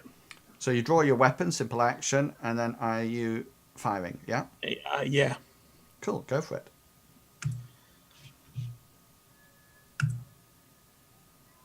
3 successes. 3 successes, so that the guard can actually dodge this one. So that's 2, 8. 8 stun coming in, and this is at +1, isn't it? Yeah. 8. Yeah.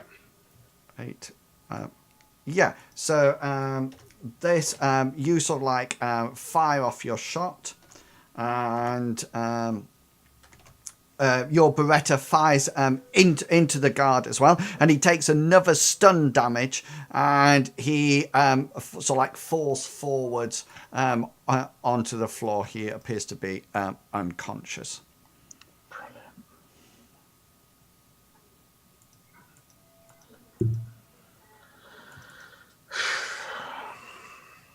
Okay.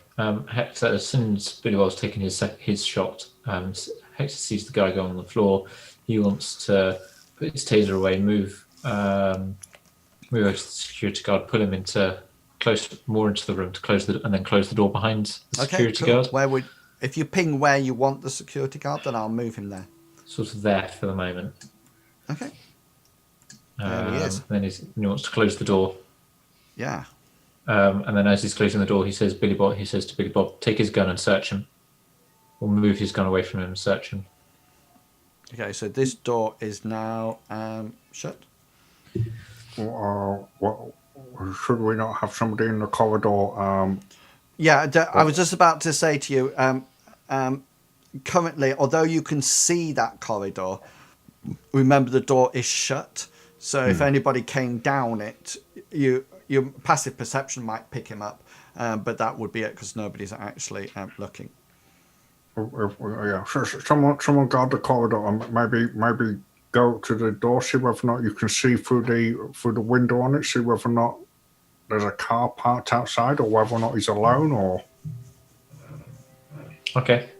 Hector will, because he's standing by the door, he'll open the door, but put it so it's slightly to, so you can still see up a little bit of the corridor, but it's hiding up as much as possible.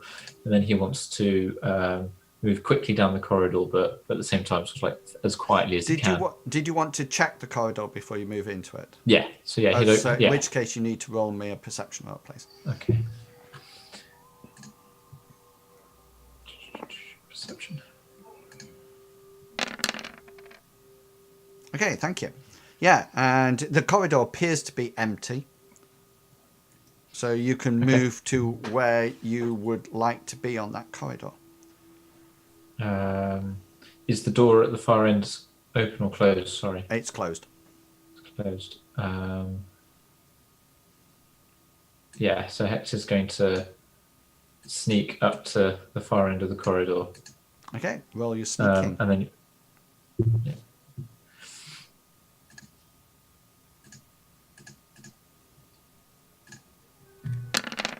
Sorry, should I be blind rolling these? No, because sneak is opposed and perception's opposed in this case. So for example, you've got 4 successes. So I would roll my perception, and if I got 4 or more, then I would actually hear your sneaking. So the door is actually shut at the front. Billy Bob, back to you. Okay, so Billy Bob's going to take his comlink and his weapon away, and also he's going to zip tie him up. Okay, then.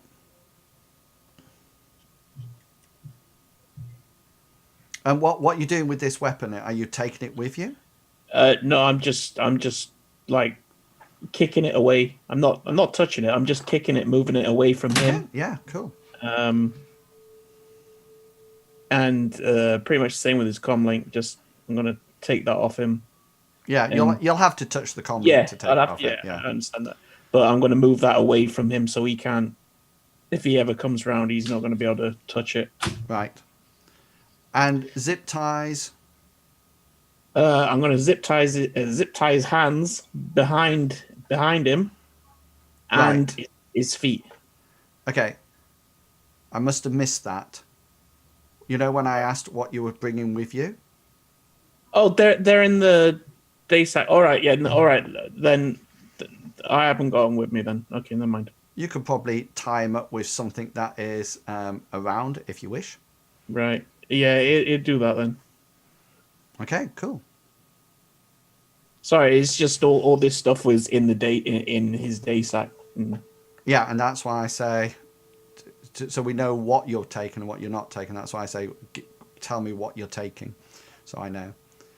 So yeah, so you've got an unconscious suited person, comlinkless and gunless, just sort of like in the corner. Hector's over by the door. Studley, you're in the room, and Billy Bob, you're in the room as well. So Studley's going to drop his astral perception, and he's going to quickly search the guy, checking his pockets, see whether or not. Is there anything you're looking for in particular, or just general stuff? The only reason I asked that is that rather than giving you a whole load of stuff that's in his pockets, if you're looking for something in particular, I can say, yes, it's there, or no, it's not there. No. Well, I mean, I'm trying to find out who he is. Well, that would be on his comlink, wouldn't it? Because it would be, that's where your sin, just like yours, is stored in your comlink. But we wouldn't be able to access that without some type of unless reader. unless you got a sin scanner with you. Yeah. So I'm just going to search him. Maybe I'll have his name written in the inside. No, unfortunately, you sort of like look down the back of his suit, and it doesn't say Bill Bloggs or anything like that on him. The suits. Do you have any sort of like skill in sort of like general role-playing games of the 20th century? No. So, but the suit looks quite nice. I don't think it would fit you. He's about 6'2". He's definitely human though. Right. Okay, I'll empty his pockets, just looking for anything that we can find. Cool. He's got extra ammunition for his gun, and he seems to have just sort of like the general everyday stuff that you would have in there. He has a couple of like key cards for various things that don't have anything written on them at all. Hector, what would you like to be doing? You're at the front at the door. Yeah, Hector wants to look through. This is also mirrored glass, isn't it? This window. Yeah. Hector wants to look through the window to see if in the door to see if there's anything a car parked outside, or if there are other people outside. There is definitely something parked outside. It seems to be the armored van that you have seen before. Okay. Hector's going to relay that to the team through his subvocal mic. He's going to say, the van from the nightclub's outside.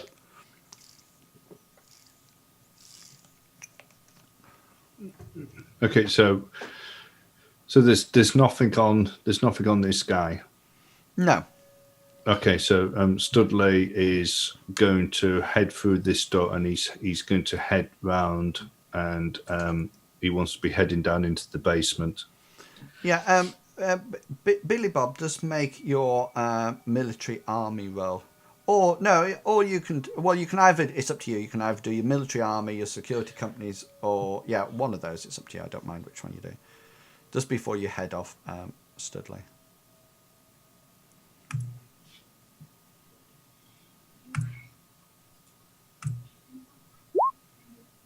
Four successes. Yeah, you figure that this guy is not out for.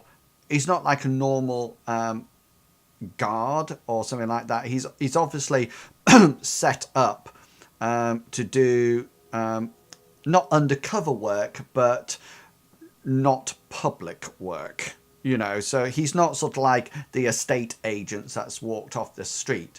He's obviously trained not to carry identification around with him, etc., etc. It's a cleaner. He's not a cleaner. Not like he's there to clean up mess. Not no, literally. not necessarily. He's more of a front man. Right. Okay.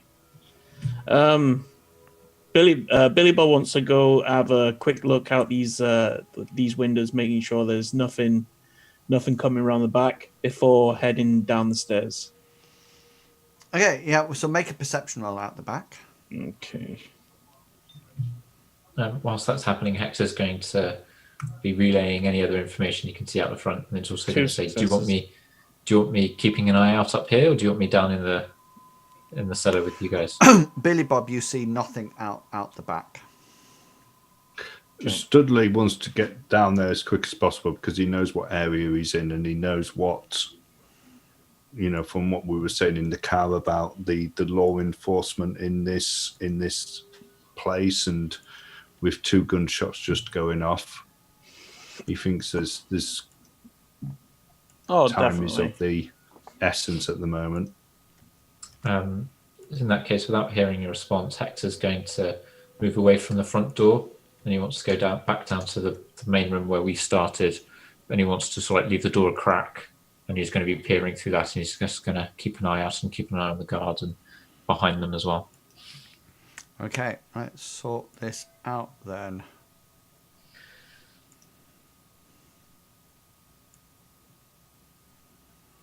Relying on as much as his, sort of like surprise combat sense as anything as his eyes.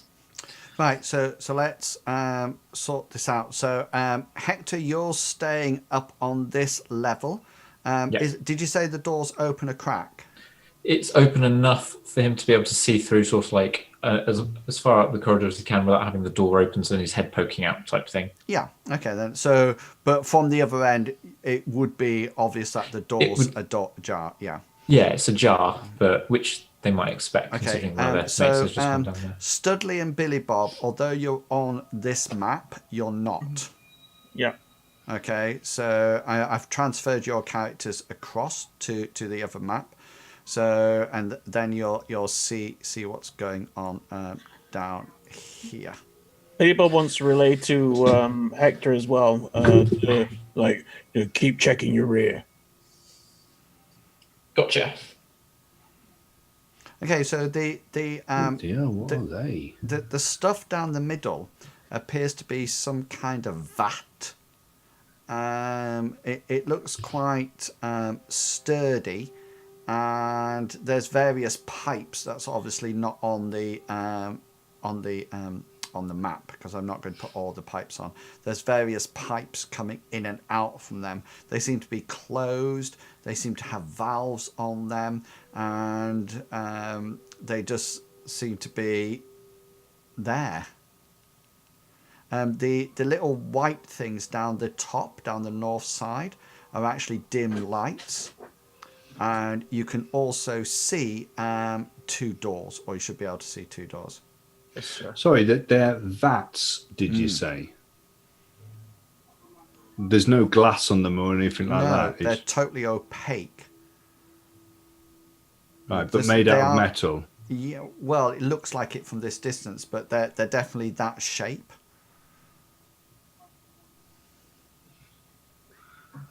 Oh, okay, Studley wants to... Hector, can you just roll your perception just so I know how many successes you've got?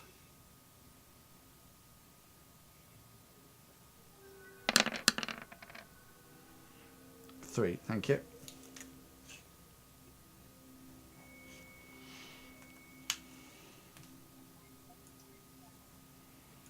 Okay, Studley wants to go up to this first door and open it. Yeah, and just 1 second.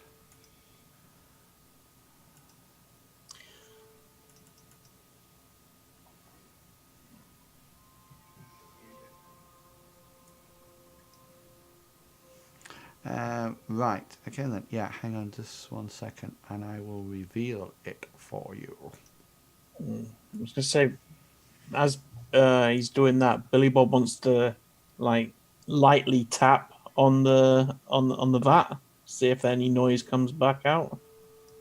Yeah, it sounds like you're tapping metal. No, I mean, does it sound hollow inside, or? No. There's definitely something in it. So it's more like a metally dull thud. Yeah. That is a table. It looks like definitely some kind. It doesn't look like a work table. It looks more like almost like a woodwork bench of some description. and in the corner there appears to be what it almost looks like a brazier. You know that the coal. There's no coals in it at the moment, but it definitely looks like something like a metal dish on a tripod or something. Okay, so Studley wants to run over to this door here, and he wants to open that one. Okay, Billy Bob, what do you want to do? Billy Bob's going to check out the table, see what is if there's anything on it, like tool wise. Okay, Hector, are you just staying up there and keeping watch?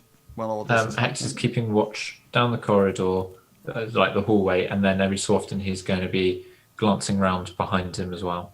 Okay, so cool. he's not taken from behind. Yeah, okay then. I will reveal this. So the bench is exactly what I said beforehand, Billy Bob. It seems to be some kind of solid, almost like woodworking bench. It looks very well made, and it's very, very solid. You can see cuts into the wood that are of something. But there's no blood stains or anything. Oh no, not at all. Right, okay.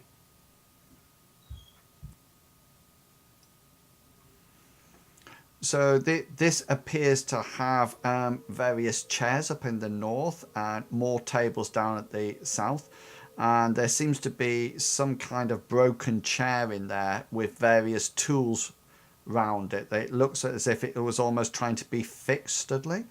And there's a cupboard. Can you see the cupboard on the western wall, just to your...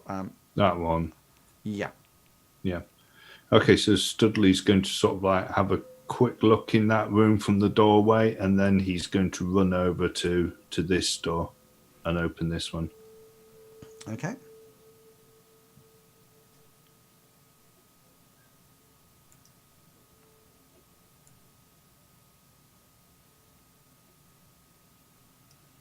So, Billy Bob, you see sort of like Studley going, running from one door to the other as he goes through. And that seems to be a whole load of barrels in there and bottles as well. Are you opening that door, Billy Bob?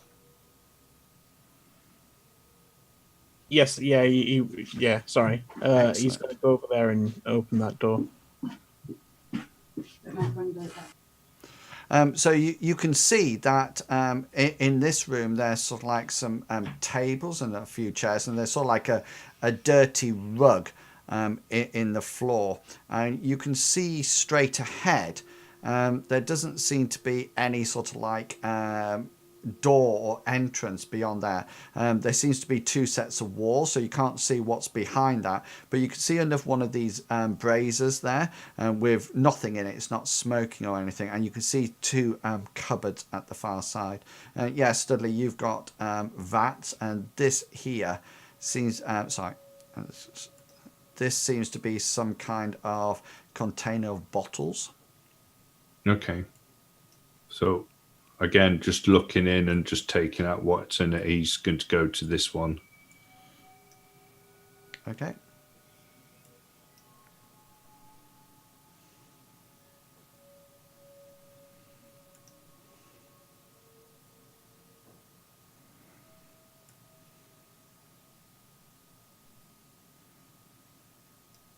Okay, you should see what's in there now. Yeah. So just casks. Yeah, and sort of like big barrels, and then there's a whole load of shelves, and the shelves seem to be full of what seems to be containers. They seem to be about, if you're watching the stream, about this high and this wide. They seem to be circular. They seem to have some kind of metal screwed on top.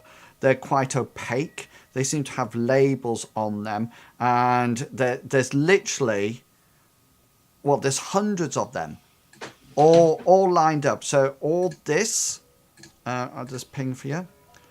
All this is lined up with them. So 3 shelves full. All this, 3 shelves full. All this, 3 shelves full. All this, 3 shelves full. So there's literally hundreds of these. You know, everywhere you look, you can see them. Okay. Billy Bob, are you going back to this door now?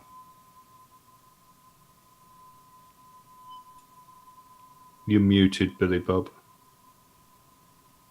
Yeah, sorry. Billy Bob really wants to go in there. Okay, so but- after being next to Studley, you go back over there. So, and I will reveal this for you.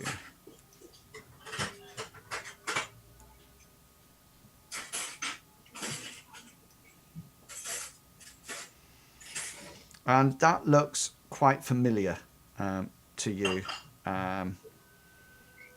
Billy Bob. You have seen a room very similar to this beforehand.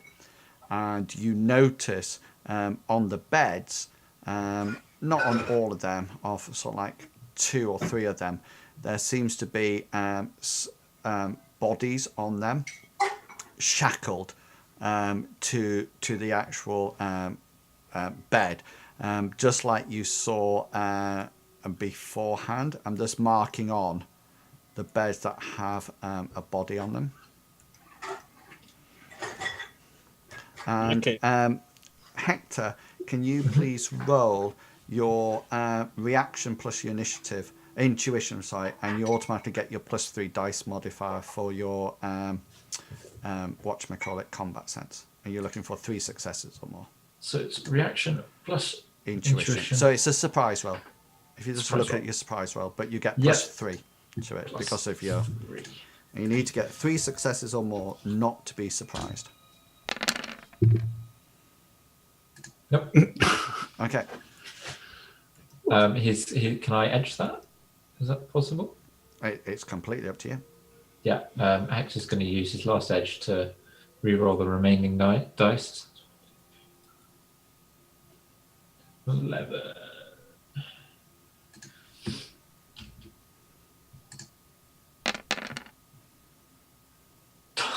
So you get one more success, which actually gives you the you actually, through your careful observation, both front and back, you suddenly hear some footsteps coming round the back towards the double door, and at the same time your keen elven ears also pick up the sound of this door opening, and when you peep through it, you can see that there is another guard, and exactly the same as the one that you is in, similarly dressed. They seem to be suited up.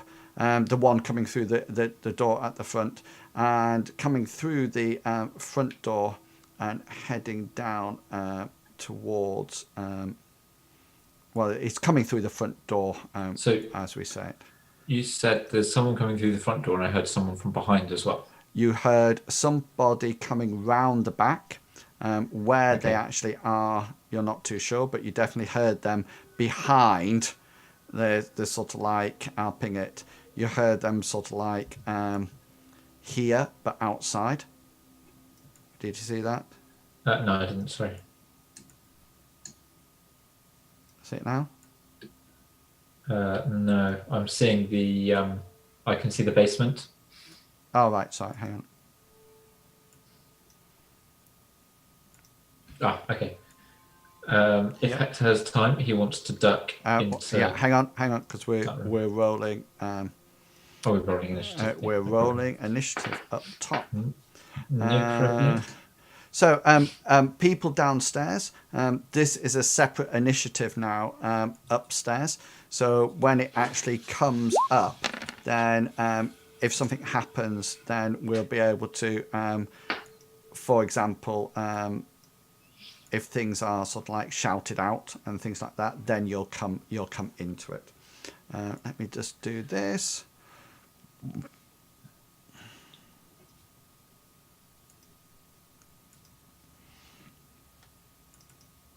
Okay.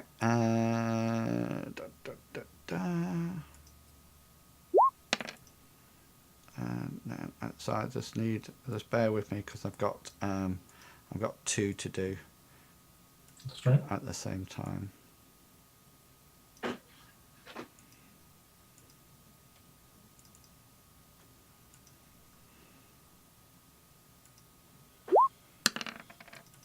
Oh, hang on. Ah.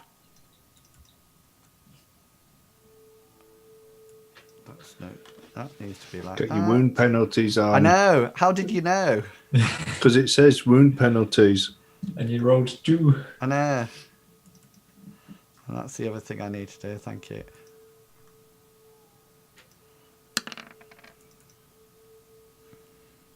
And this one, let's take the wound penalties off and put that on. And what that? Oh, that's easier. Right. Okay. Yeah. Hector, you are first up on 15. Okay, so first of all, Hector's going to use his free action to say 2 contacts, front and back, and then he's going to move into this room. So he can line up against the back door, and then he wants to draw both his tasers. Okay. Do you wish to close that door? He'll pull it to behind him. Okay. And then you want to Draw my tasers. Okay, both of them or just one of them? Just one in this case. If I can't draw both. Yeah, well, to draw a weapon, it'd be a simple action, and it depends what you really want to do with that door. Because if you're going through it, you want to shut it so you can quite purposefully, so you can see through it. Then that's going to take you a simple action, and then draw one of your weapons, or you can just leave the door open and draw both your tasers. It's up to you. I'll do the first option. So he's going to draw it. He's going to close the door. Doesn't want it completely drawn because he wants to make it obvious where he's gone or somebody's gone, and then he wants to draw his. So he's going to be standing about here, and then he's going to have his taser lined up against the door. Oh, cool. Okay, if you guys, Billy Bob and Studley, you hear this command coming through Hector. Okay, so you can react in a second once I've resolved the stuff up here, and then you will come into the initiative next round as this stuff up here resolves. So Hector, from your advantage point, you see the first guard come in here, and that's all you actually see. And he has a weapon out. No problem. And he's sort of like scanning the area, and he sees the body, and he touches his ear, and he says, "Max down, max down. Infiltrators in the base. Infiltrators in the base." Okay. And now we can change initiatives.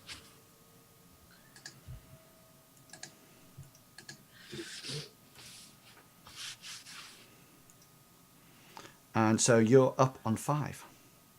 Okay. Hector wants to delay an action, and then he'll shoot the first guard through the door with his taser. Yeah, you don't need to say that. You can just say that you want to delay an action, and then when it happens, you can just tell me what you wish to do if it comes up. Okay, then. So you see this guard, this suited man, sort of like comes out of your field of view. Okay, and sort of like disappears from your field of view, because currently your field of view is like that, and through the door. So he disappears out of the field of view, and that's the end of that turn. Okay. So what we need to do now, guys, is that we need to can everybody, you should have your people on here. Nice. Yeah, so everybody needs to roll initiatives now.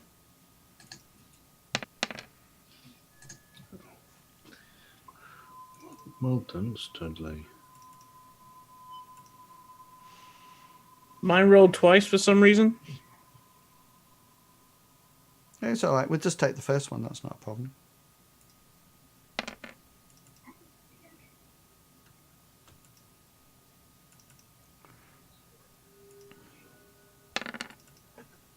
That was weird. I think you hit it twice.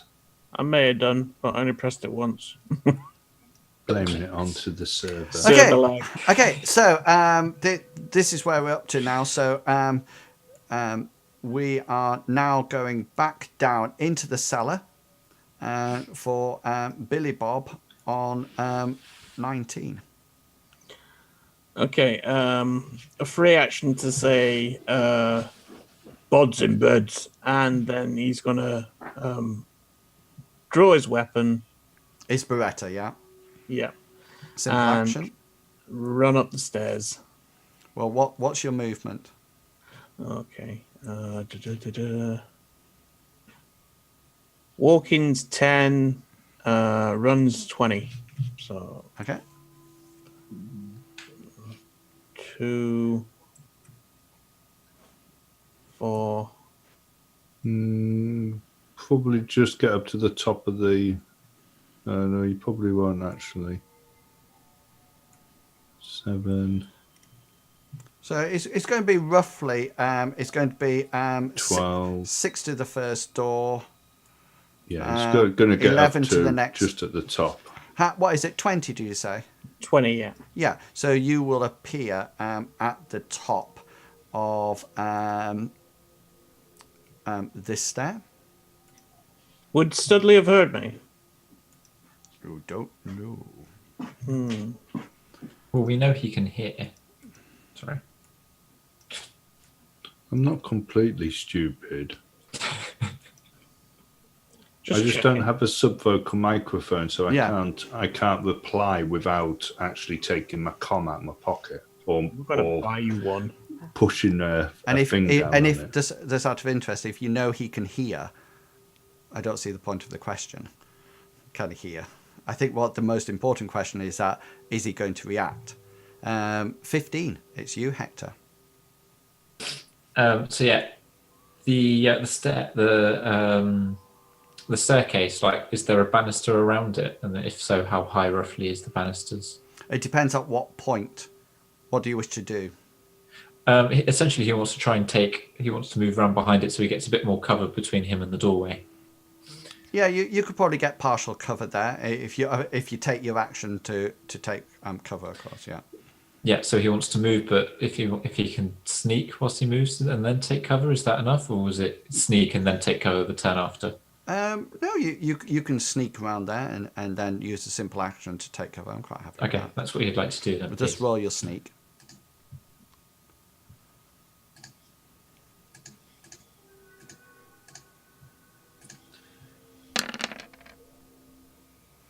Yeah, so put yourself where you would like to be, and then you've now I will do when we're back up onto. Then Sorry, you've we're on the basement again. You've actually got partial cover there, as long as you maintain your action to get back into it at the end. Yeah, so he wants to go to about here-ish. Okay, And so then you're he's going to use his free action to say, taking cover, side of the stairs, watching door. okay. Studley. Okay, the two other people are going to have their action, but you don't know what they're actually doing. Studley, it's up to you now. I'll come back down onto the cellar. Oh, thank you very much. And then you can. So Studley hears everything that's going on, turns around in time to see Billy Bob running out of it. He's going to assume that when he said bodies inside, he was referring to the room that he came out of. So he is going to run into that room. Okay. So yeah, I can't seem to. I don't have. Oh, I know why I don't have access to my token. you're probably on the ruler. Yes. Yeah. So you can see in that room, and that there is two. You can see the three bodies that are chained to the manacled to the bed. Even from this distance, you can see that they're dead. You know, they're sort of like lying there with their mouths open, and obviously no sign of life to them at all. Okay, let me move back up to the top one. And guys, change your initiatives.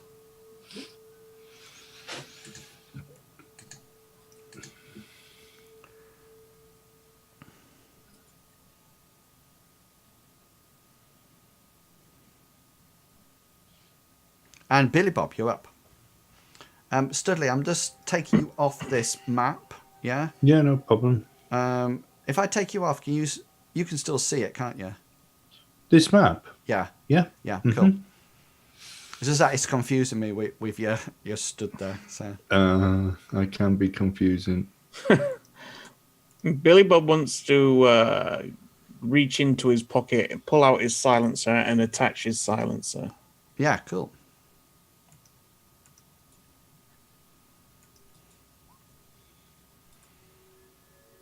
Okay, Hector, you're up.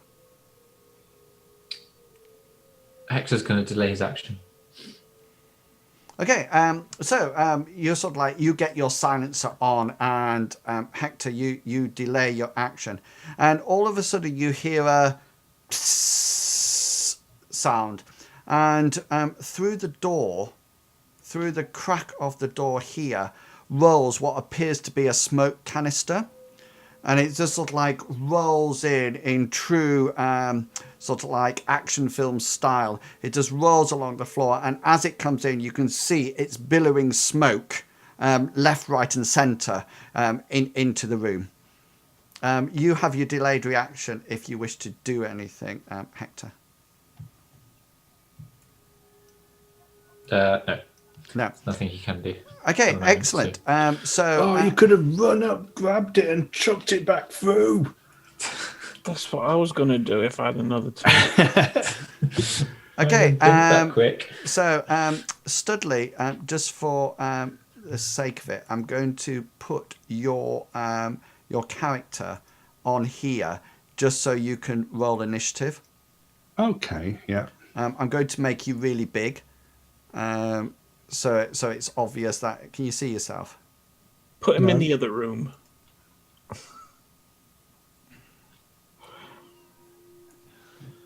Yep. Yeah. Okay, just so you can roll initiative without Yeah, going... I can't click on myself. Yeah, just 1 second. I just need to reassign it to you because I haven't copied it from down below. Oh, crap. Should be able to do it now. Okay, excellent. Okay then. So initiative, please, guys.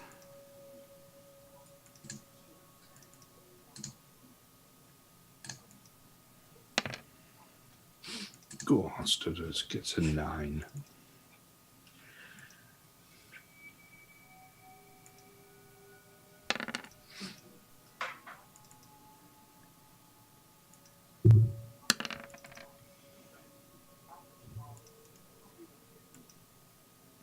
What's that? 15. Okay. We're up. Yeah. So Billy Bob and Hector, you're both setting off. Who has the highest reaction? Hector has 6. Oh, hang on. I can. You have 6. Yeah. And right. So you, Billy Bob has 11. You both have 11. So you're both going simultaneously. So this canister's sort of like whirling around on the floor, and there's sort of like smoke going everywhere. Billy Bob and Hector, what would you like to do? Billy Bob's going to tell Hector, kick it out. Hector's going to obey Billy Bob. He's going to move up, and then he's going to... Remember the pick door. Up. The door is not open. Yeah. I can't remember which way did the door... It opened out. Inwards towards you. Inwards towards me. Yeah. So he wants to move behind the door, having picked up the canister on the way, and he wants to lob it to like behind the door into the other room. So, right, hang on a minute. So, you're picking up the canister, and then tell me what you want to do with the door. So, the door currently, So he wants to be standing behind the door. So he the wants to open door's the. like this. Sorry, you can't see that. So the doors literally open a slight jar, enough to roll the canister in. So there's sort of like a location here. So you want to go in, pick up the smoking canister. Yeah. Yeah. And then he wants to pop it through the gap of the door. So you then Back want into the to other room. move to the gap. Yeah, so he's standing behind the door. So he's not standing right in front of. He's not standing. Oh, I see. You just want to Right, pick you it up, post go, it. and then just sort of like knock it behind the. Yeah, knock it round the Okay, side. Yeah. Yeah. Okay then. Okay, yeah. So That's you what I'm trying to do stress. that. You do that on 17. Yeah. Okay. Are you done? If he's and then he's going to use the rest of his movement to move away from out from behind the door. So he's now standing away from the door. Okay. So just make for me a composure test, because number one, it's smoky in here, Yeah. and number two, you've got to pick up this smoking thing and get it through the doorway. So go for it. No problem. Any modifiers on that? No, I'm quite happy for you to roll it by yourself. Okay. Yeah, so you sort of like go up and you sort of like pick up this this smoking grenade, and you go to the back of the door. You sort of like go like that, be into the door. Then you move out the way. Nick's right, the door opens slightly and he comes back through. And now it's just sort of like, what? Okay, Studley. Okay, so Studley wants to check each of these bodies, not medically or anything like that, but he wants to see whether or not any of them the description matches or they look like Sally. Yes, one of them definitely looks like Sally, and she's definitely dead. Damn. Hector and Billy Bob, roll a perception check.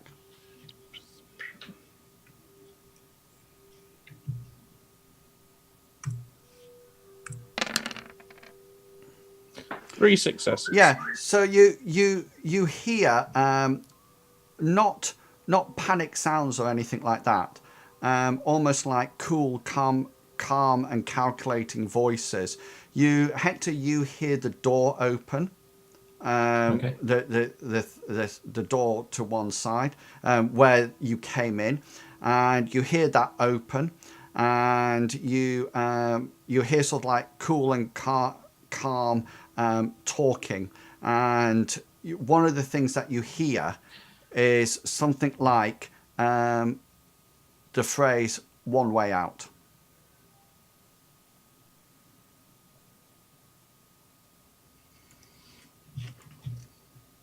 Okay. Hector's going to pass this one. He's going to. Billy Bob, Okay. you see your perception check. Sorry, was that you notice some movement by that window? Can you see the window to This your north? window here? Yeah. Yeah. And it seems that somebody is going past that. It might be two, might be three people. Right. So yeah, he's gonna rely that he's gonna say 2 to 3 people outside. In the backyard. Cool.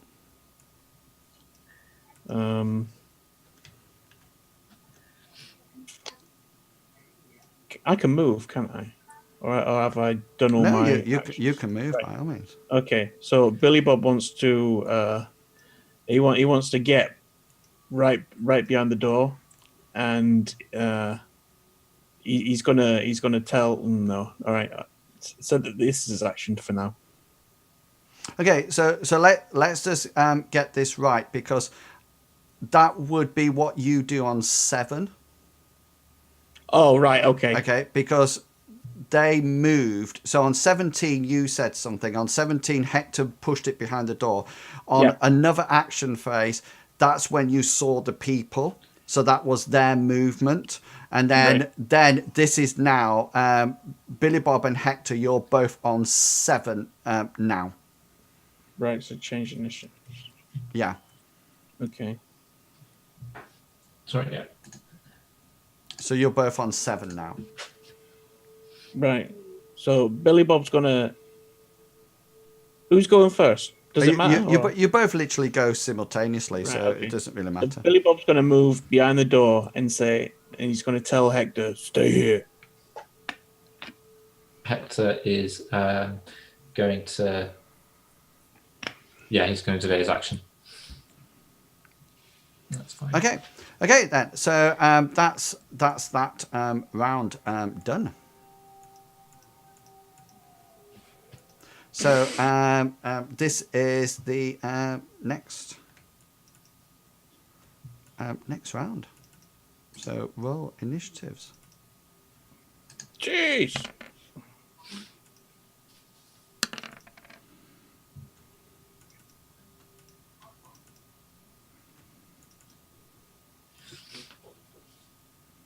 I get 3 goes.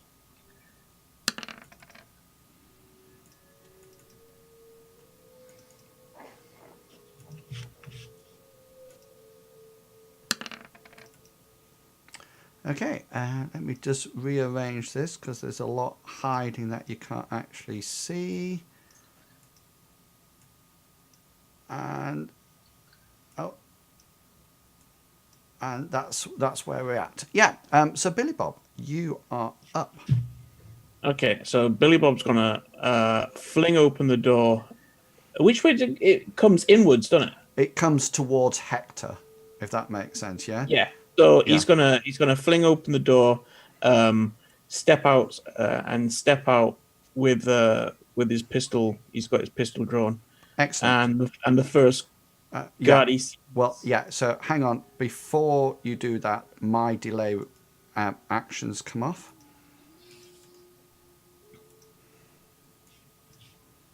Soak. So these are, you see now 3 guards, that these suited guards. The one down to your south is got semi cover by the door. The other 2 are just normal cover, and so I'll do it in order of them. So this is the one. Let's do it. This is the one to your right, up at the north. Yeah. By the door. Right, yeah. okay. So this is him going first, which is guard 4.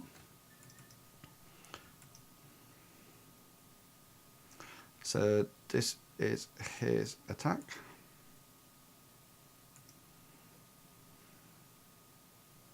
Oh, hang on a minute. I know why that's not working.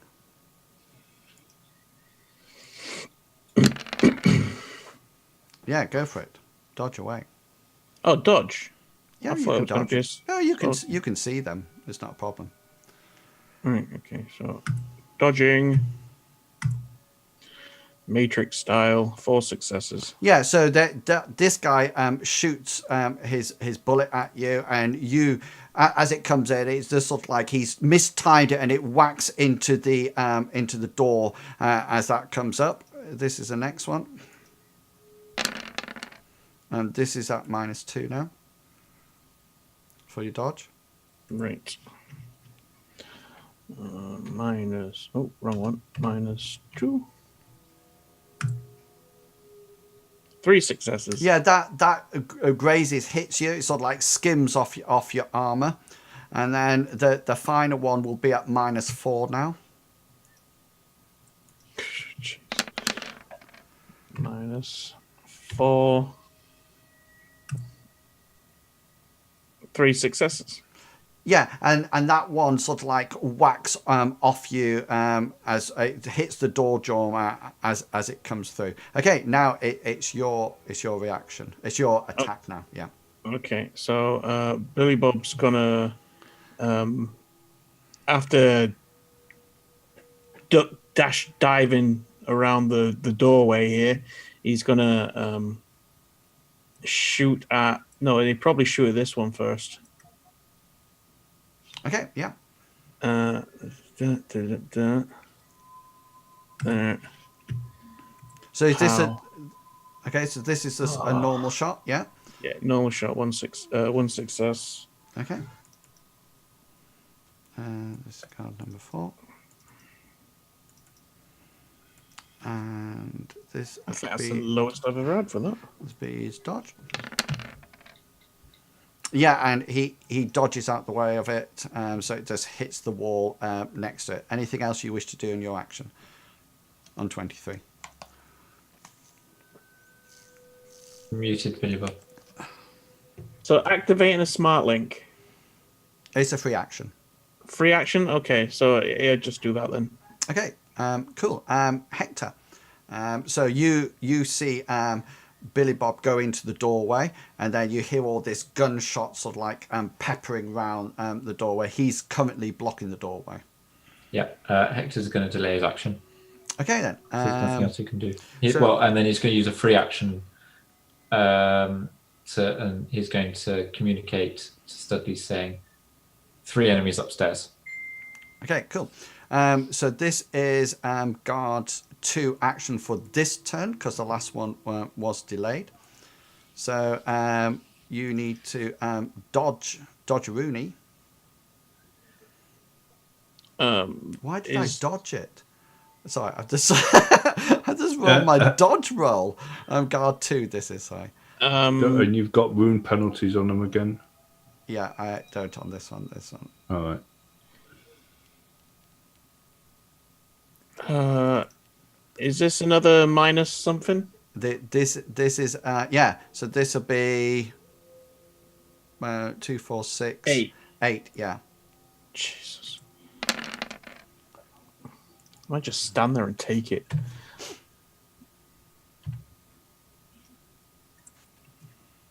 I think it gets to a stage that you don't have a choice. Yeah. Yes. So you actually these are either really bad shots or you're really good at dodging. Because that one misses.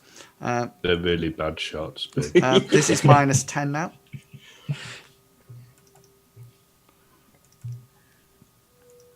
Minus 10. Holy. Which means, yeah, you're rolling 1 dice. Yeah, so this one hits now. So you sort of like burst through this door, and even though you're trying to dodge all these bullets are just sort of like hailing down on you now, and you're sort of like in the middle of a funnel of gunshots. That's what's your armor rating? 2 seconds. I need to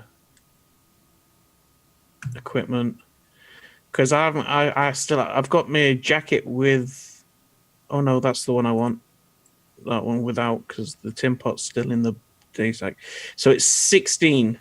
16. So that's even with my armor penetration. It's this. Although I'm firing physical bullets, the effects of this will be stun on you. So roll your armor now. You don't have that. Never has any negatives on it.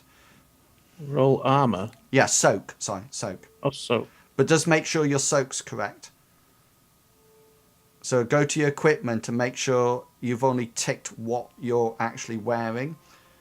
and make sure you've taken the tick out of the other one. Yeah, I have done. Right, so soak. Where's that gone? It's on the front page. There it is. Yeah, got it. 7 successes. Yeah, so you take this one hits you, but your armor protects you. But you do take 2 points of stun as you feel it whack into your armor. Your armor absorbs the physical damage, but you still take the stun, and you can feel that hefty bruising appearing underneath your jacket. And is that them all? I think you got one more.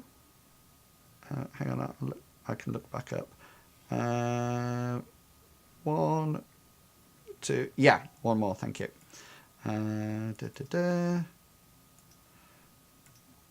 So this one is just going to come through to you. Yeah. Because there's no way at all you can actually Can't dodge. You can't dodge this. So just roll your soak roll again. Can't dodge this. 14. Yeah, so that actually the bullet hits the armor, and the armor sort of like it sort of like absorbs the kinetic energy, and you don't even feel the impact of that one. Studley, you're up. Can you just? Is it possible just to switch the map? Yeah, by all means, site.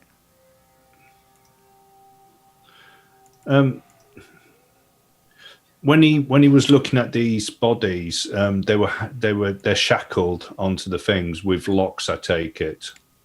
Yeah, like manacles. Yeah, you know, like you saw in the underground cellar. Okay, so he's going to head this way. He just wants to see whether or not there's a key on this table. Just as he's going past.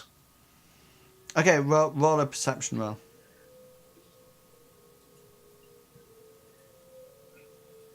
And then tell me when you want to finish off your movement.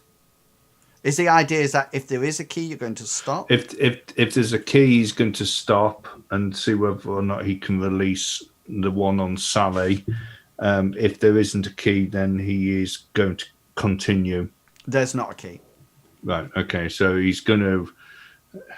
I mean, I will say that he could probably move half his movement, which is going to be 12. So he's 6, which is going to get to about there. I would have. Okay, cool. Is it all right to move back? Oh God! Yes. Why do you always do that? I clicked the wrong one. Okay. So lag.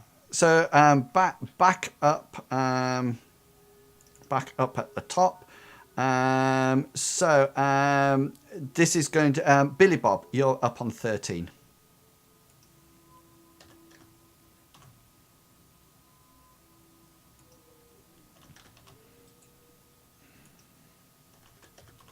You're both muted. If any of you saying anything.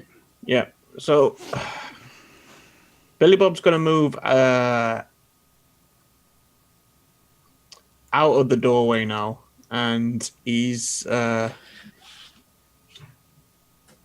to take an aim shot at the one in No. He's going to stay where he is and take an aim shot at the same dude. Okay, so your aim would be, what do you want to use your aim shot at? Do you want it +1 on your dice or +1 on your accuracy?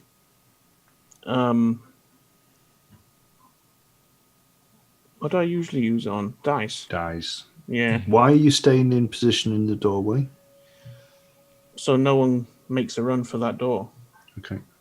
And then you got your smart gun link activated, haven't you? I do, yeah. So therefore, you increase your accuracy by 2, and you'll get an extra 2 points because your smart gun link is augmented due to essence, I think, which is correct. So you need to roll +3 to your dice roll. That would be your modifier.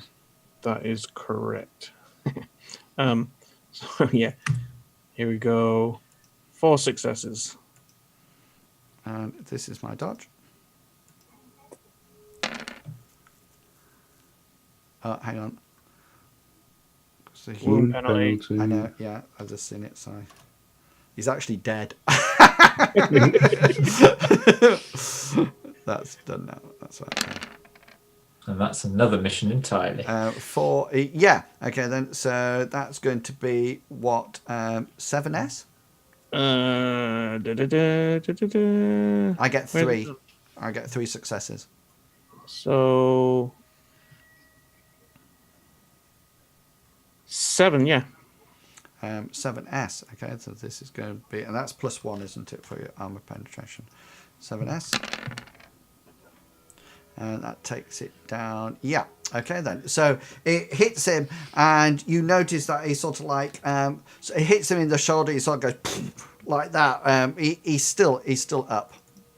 He's not down or anything, but he's not looking 100. Well, he's looking fine actually. He just looks like you've hit him in the shoulder, and he doesn't look too healthy about it. He's going to give a free action permission to kill. Okay, yeah, so they will be able to reply.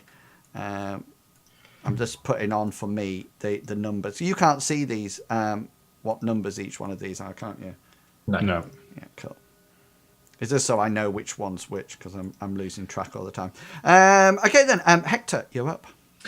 Hector's So going to use yeah, his Billy Bob has just said permission to kill. Hector's going to draw his other taser, use a free action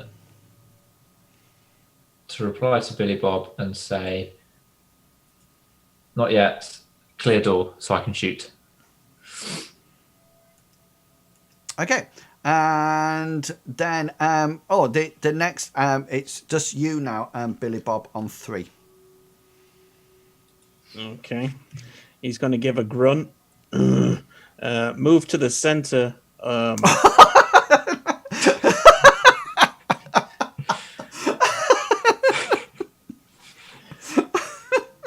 Sorry, I just think you do realise that if you're in that centre, depending on which guard you're shooting at, you will have your back to other guards.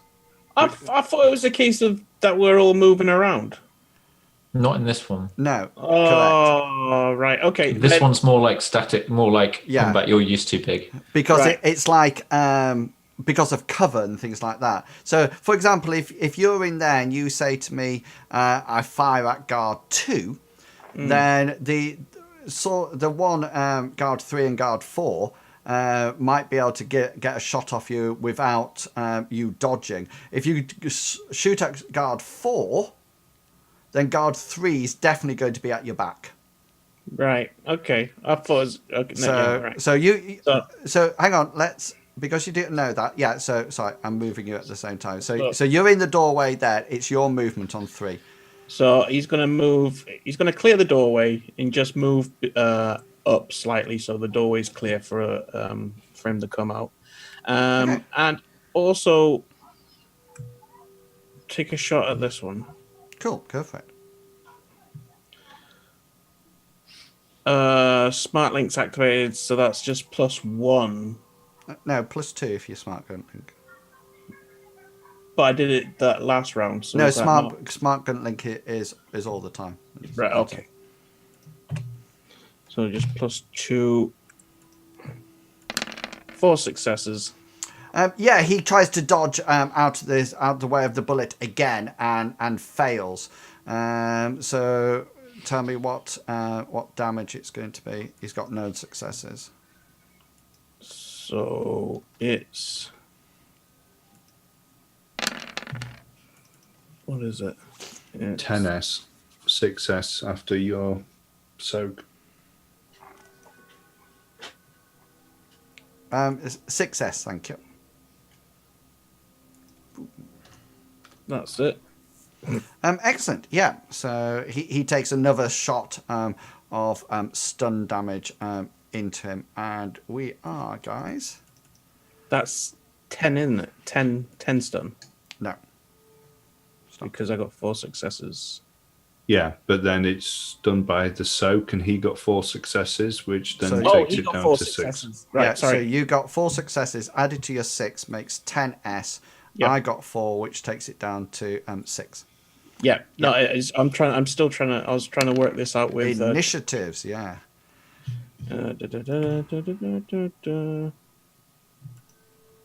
Hey, Get in with a 20.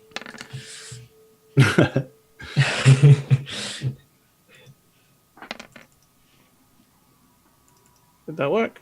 15.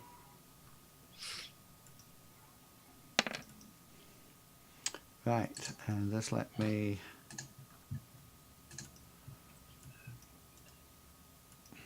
still got your edge on. No. Got no edge left. Just checking.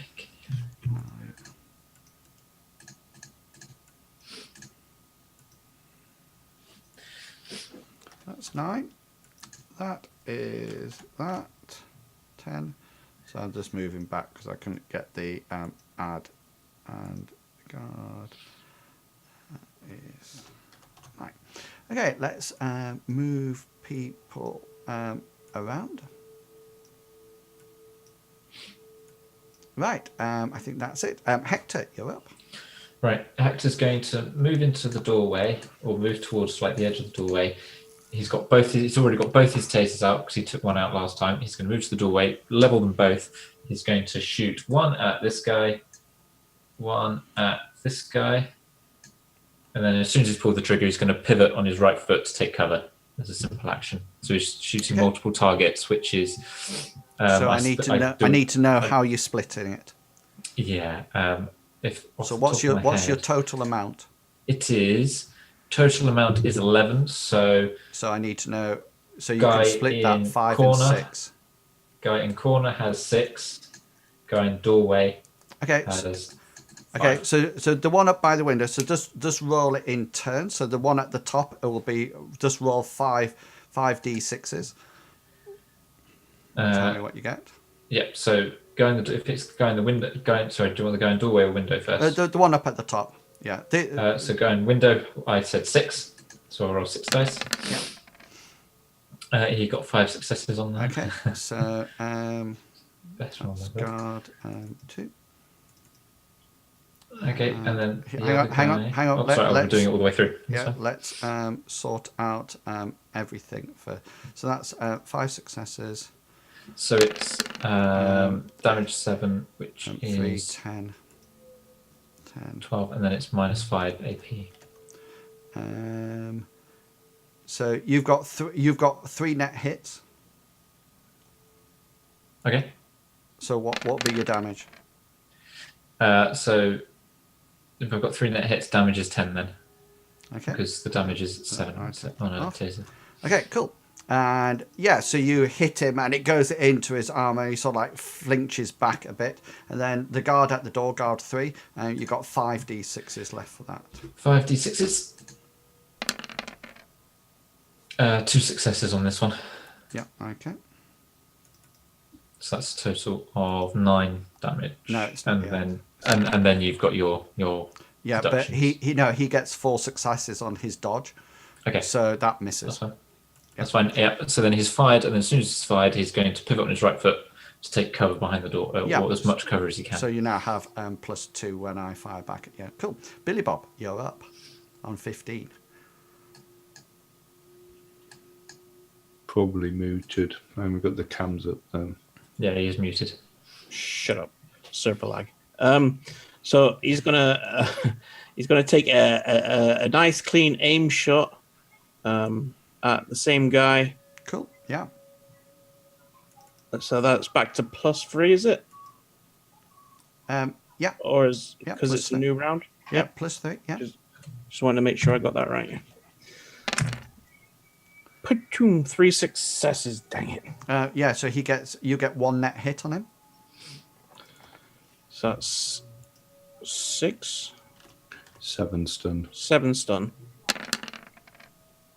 His armor, he gets 7 successes on his armor roll. No damage. No.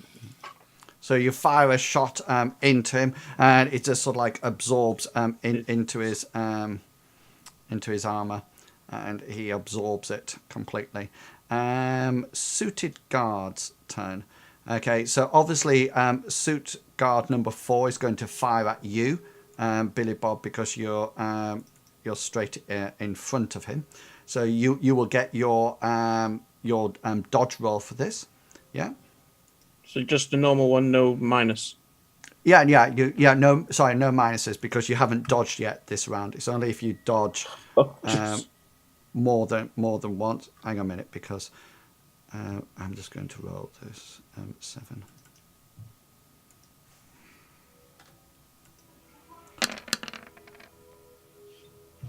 He gets two successes. So that's I've got one success. So. All right, so I get one net hit on you, yeah. Mhm. So that will be. I think scrolling up because my gun's not working on this one. Roll your soak while I'm looking up. So that's one. 13. Yeah. So whatever I do, this will be stun in any case. There you go. Yeah. So that's fine. You absorb that bullet. Your armor absorbs that bullet. And then 4 and 3, the other two guards are fire quite naturally back down at you, Hector. So the one up at the top, guard number 2, is firing first. So your dodge will have a +2 on, and then it'll have a +0 on because of the second roll. So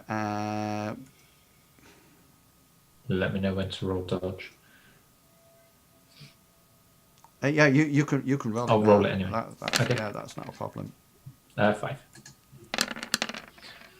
Yeah, so the first one hits the doorway, and then you've got the next one, which is guard 3, and this one is minus, just normal without 5 again. the thing. Yeah, and the second one whacks into the doorway. And then Studley, what do you wish to do? Studley's moving up the stair. I don't know how. Can you just bring the map up? Oh yes, so sorry. see how far I we keep can. forgetting you're on the other thing. You probably can get up the stairs by now. I can move 12. Yeah, that'll take you up. Yeah. Okay. Yeah. So I'll move you now over onto the other map, and then Don't forget I'm already over there, but big. yeah, I'll get rid of that. There you go. Cool. Hector, you're up on. I'll change your initiative, guys, because I can just do it manually. So you're on 10.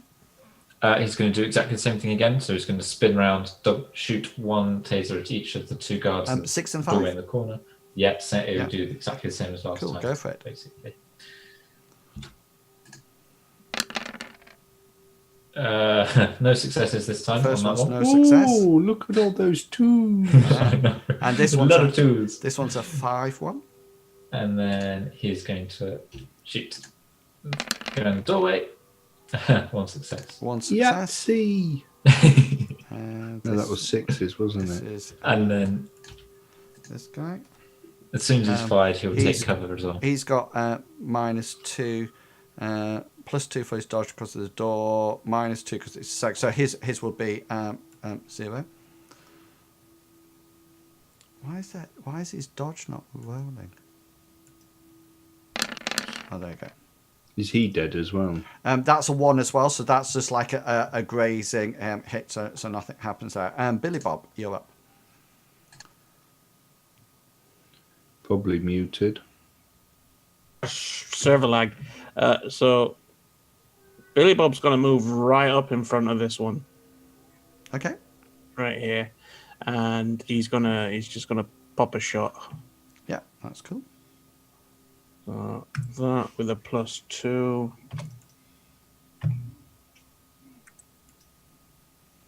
3 successes.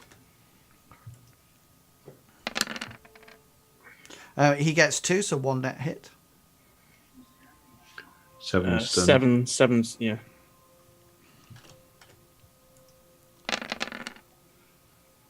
Um, 6. So you take 1. Cool. And suited guard 2. This one up at the top, Hector, has 1-on-1. So he will fire at you as you duck back in. So he's got 7 dice. Oh no, 7 dice. He got 3 successes.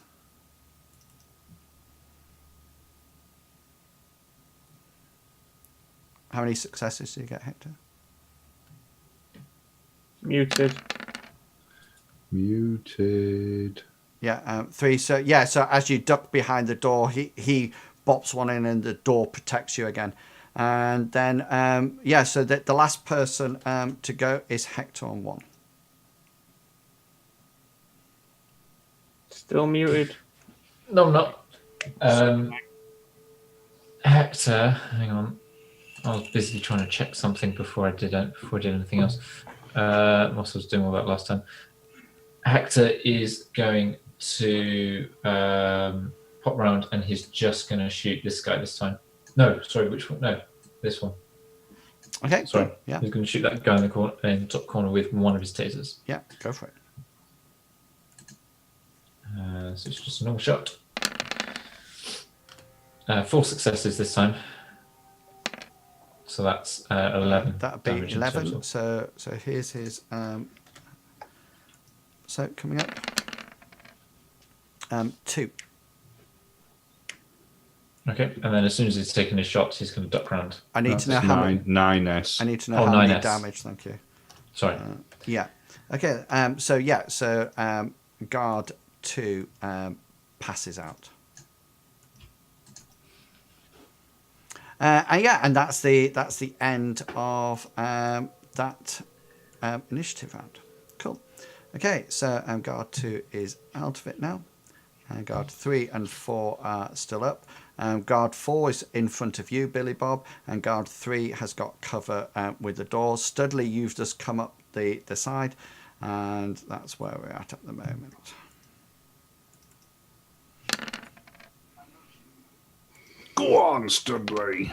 Oh, double figures. Double figures. Ooh, dear. Okay. Oh yeah, that's absolutely fine. So, Billy Bob, you're up first. Okay, so with a steady aimed shot, he's gonna shoot the guy that's right in front of him. Okay, cool. Go for it. 3, 4 successes. Yeah, this guy gets nothing. So what's your damage? 6, 10 stun. He absorbs 6. 6, Almost. 4 stun. I can maths. Yeah, and guard 4 passes out unconscious. And yeah, so Hector, 18. Yep. Hector is going to do the same thing again. So he's going to duck around the corner, shoot at the guy in the doorway with his taser. 3 successes. It's a miss. It's a miss then. Okay, cool. Studley, you're up. Are these windows, are they sort of like bulletproof glass or anything?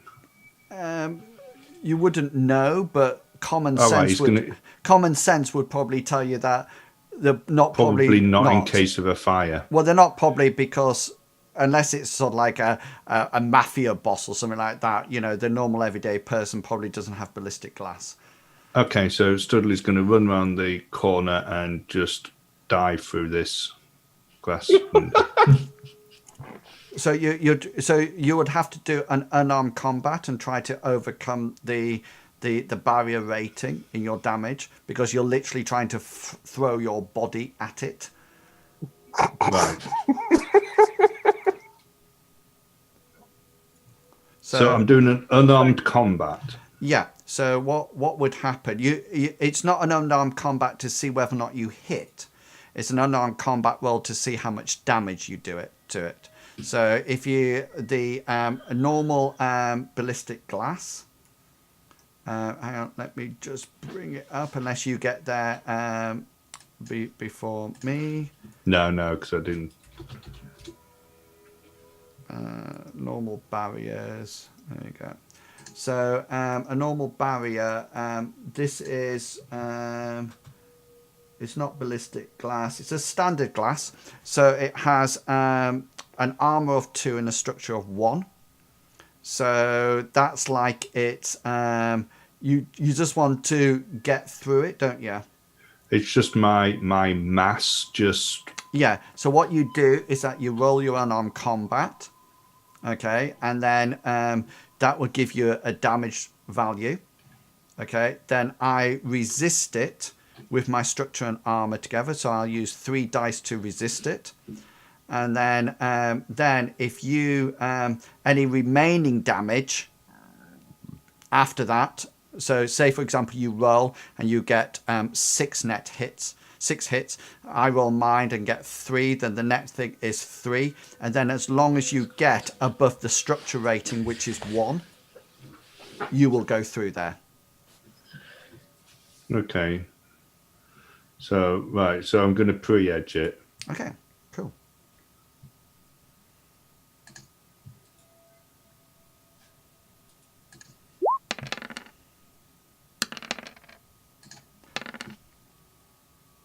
Finish. It's just when you pre-edge something, it just seems to be rolling and rolling. Because I got 4. Yeah. I got 4. So you got 5 successes.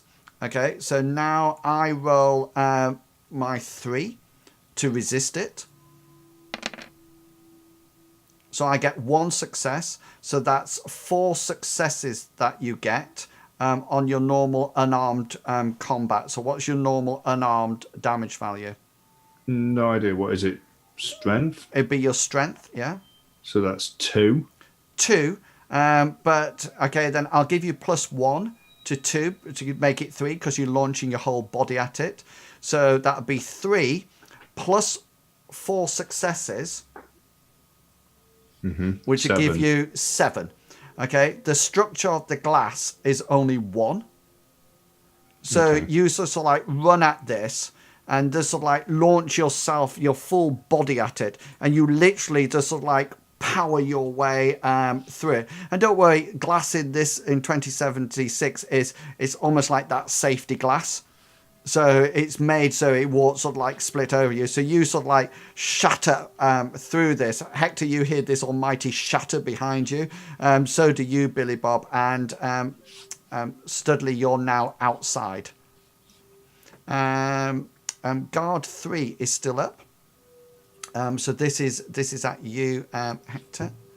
Okay. Yeah, so 4 successes. Okay, I've lost track. Is there any situation modifiers to this one? Yeah, because you got +2 because of your cover. Is that it? There's no. Okay, that's. So you just dodge with +2. Yep. Yeah. So again, he sort of like fires it and it hits the wall, and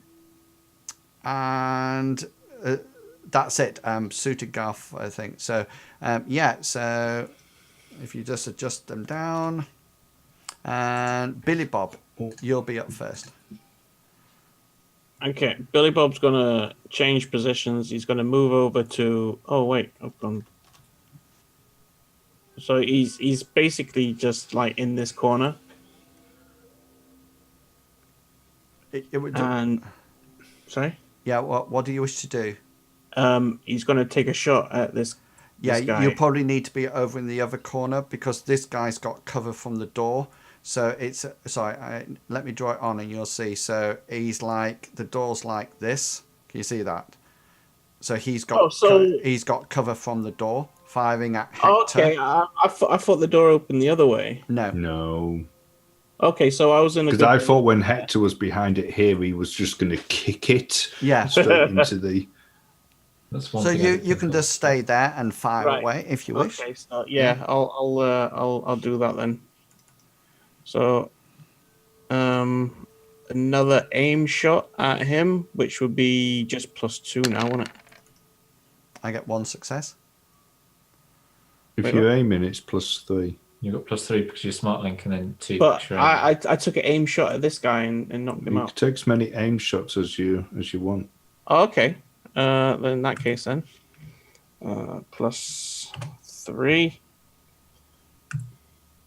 Doom 6 successes. Yeah, so I get 1. So that's 11. 5 successes. So that's 11 damage and stun. Yeah, 11. 11 stun. Plus 1. Sorry, Studley. 3. 3. 11. 8? 8 stun? Cool. And Hector, you're up on 8. Okay, Hector is going to trust that this last round in his taser is going to take this guy out, and he's going to shoot his taser at the guy with an aimed shot. Plus 2. I get 3 successes. Hector gets 2. Yeah, so that's a He miss. misses. Studley, you're outside now. He's going to come up to this window here and just look through and see what's happening, and Well- seeing that these. Yeah, so you can see what's happening.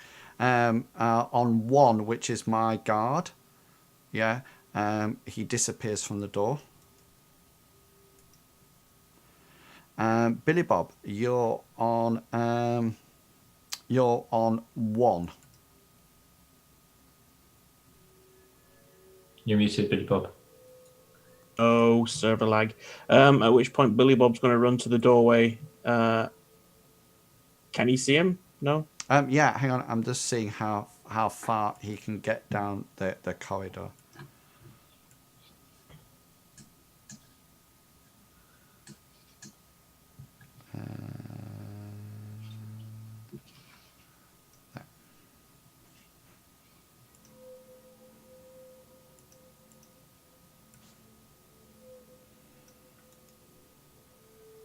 There he is. That is 12 meters. He'll be 12 meters away from you, Billy Bob. I think. Hang on, let me just measure it again. I might have taken it too far. Whatever he is, he's 12 meters away. So, because that's his maximum. 5. That's his maximum run. Sounds fine. Right, I run 20, so that's 5. So I want 15. Well, I'll stop. I'll stop short and just pop a cap in him. Okay. Oop. So I'll move to there. Up there and. Okay, so you'll have -2 to Okay. your dice roll because you're running, and then he'll have his normal defense modifiers as well. So I just get a +1 then. Yeah, if that's what it works out to be, yeah. Wait, no, because I'm not aiming. You've got smart gun link No, so happen all the time, Chugs? Was only when he's Sorry? aiming. Smart gun link, is that constant once he's turned it on, or does it only Yeah, count when until he he's turns it off. Yeah. aiming? So you're, Well, it's I get a -2, so I just roll it in bog standard because I'm not aiming. Okay, I get 3 successes. I get 5 successes. Okay, so this is his soak, and that's at +1. 6 for his soak. So he just absorbs it, I guess. I don't think. How many successes did you get? I got Big? 5. And you got. Oh no, he's soaking. Right, okay, yeah. So You got 3 after this. 2. 2. You got 2 dodge. No, I got 3. So Okay. he has 2 net successes. So, which okay, will so take 8 a- S, and how many? 6. So I take 2. Okay, you Yeah. take 2. oh, Yeah, and that knocks him out. cool.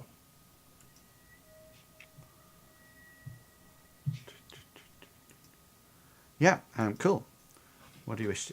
Yeah. So we can go out of initiative now. So the first thing Hector wants to say is, well, is she here? Studley wants to open the door and say, "Run!" Yeah. So Billy Bob's literally going to run out the front door. In that case, Hector's going to holster both his tasers and leg it out the back door and follow Studley around. Okay, can you just roll for me, please? Let me just think about this for just 1 second. Yeah, just roll for me. I'm not asking you to sneak. I just want something to oppose. So just roll sneaking. There's normal rolls, but you might, if you got wounds or anything, that you will have modifiers to them. Is that everyone? Yeah. Okay. I'm just seeing whether or not you get back to Rosie without being seen. Sneak. Oh wait, that's in that one. So Boo. show all. Sneaking. That one. 1 success. How do you get... and a glitch. Yeah, 6211. So there's no point edging that. Oh, you You no. can- Oh, can I use my edge to re-roll? You can re-roll the fails if you wish. Is that going to make any difference? It might do. Right. Okay. So click edge. What's my fails? You just need to roll 2 dice. 2 dice. Jeez. So No, just 3. roll, Sorry, 3. There you go. roll 3 d6s. Is it? Yeah, just roll it like that. I can work it out from there. 3 d6s. So that's 1 more success. Which, yeah. So that'll give you 2 successes. No glitch. Okay, so you all sort of like run round back down to the car. And you're not sure whether or not you've made it to the car safely or not. But you all get round to the car. What would you like to do then? Billy Bob's going to take off his silencer. Put it in You his. might want to drive quickly. Quick, Hector dives into the car as soon as Billy Bob unlocks it. Right. Okay.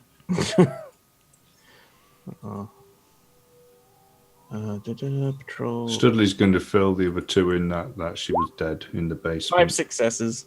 Okay, yeah, cool. So you sort of like you drive off, and I presume you're going straight back to Southside to back. It's the early hours of the morning still, and you sort of like head back off to Southside, and it's it's on your way there that you get a call from Charlie, who sort of like says, "Hi guys, how are we doing? I've just had the girl's parents on. Have you located her? You've had quite a bit of time." We have good news and we have bad news. "Please don't tell me the bad news. I just want good news." Well, we know where. Well, the good news is that we found her. "Brilliant. I am so pleased that a job has gone successful. I will contact the girl's parents immediately." Yeah. The bad news is that she's dead. There's almost like silence across the line, and you sort of like, you actually think, has he disconnected? And then he says, "Pray tell, what is the reason for this?" What is it? That she's dead? "Yes." She, as far as we know, she She went to- partying in a club. She got drugged. They were obviously maybe going to sell her, and they kept her shackled in a house that was for sale. I suppose when they were trying to find the buyers, and before we actually got to her, she was dead. You mentioned several occasions there in the club, etc., etc. Was there any opportunity to actually extract her? There was one opportunity, and it was unsuccessful. Right. As the van was driving down the middle of the road at the middle of the night, with party goers everywhere. So it was a slim opportunity. So, the overall failure of the mission would be down to what do you think?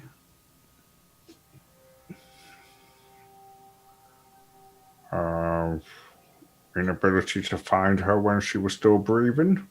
But for no fault of your own.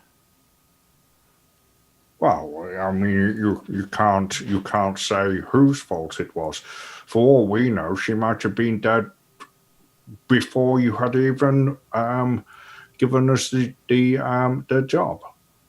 Interestingly enough, I have a data package here.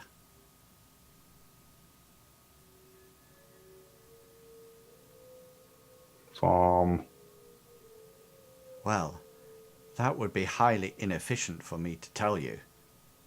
But it appears to have part of your exploits on it.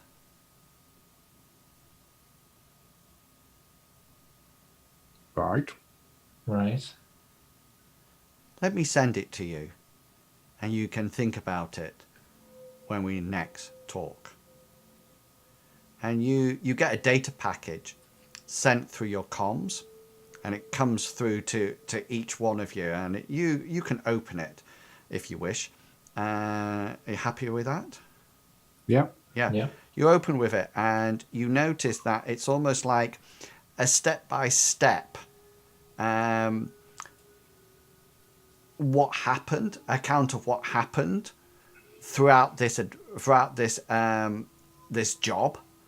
And you notice that it's quite detailed as it goes through, and you also notice, Hector, that there's various shots that seem to be taken sort of like from your point of view, almost like looking out, and there's sort of like some. It's not sort of like all pictures sort of like stood back or anything like that, as if a drone was taking it. And it's sort of like a detailed account of what happened.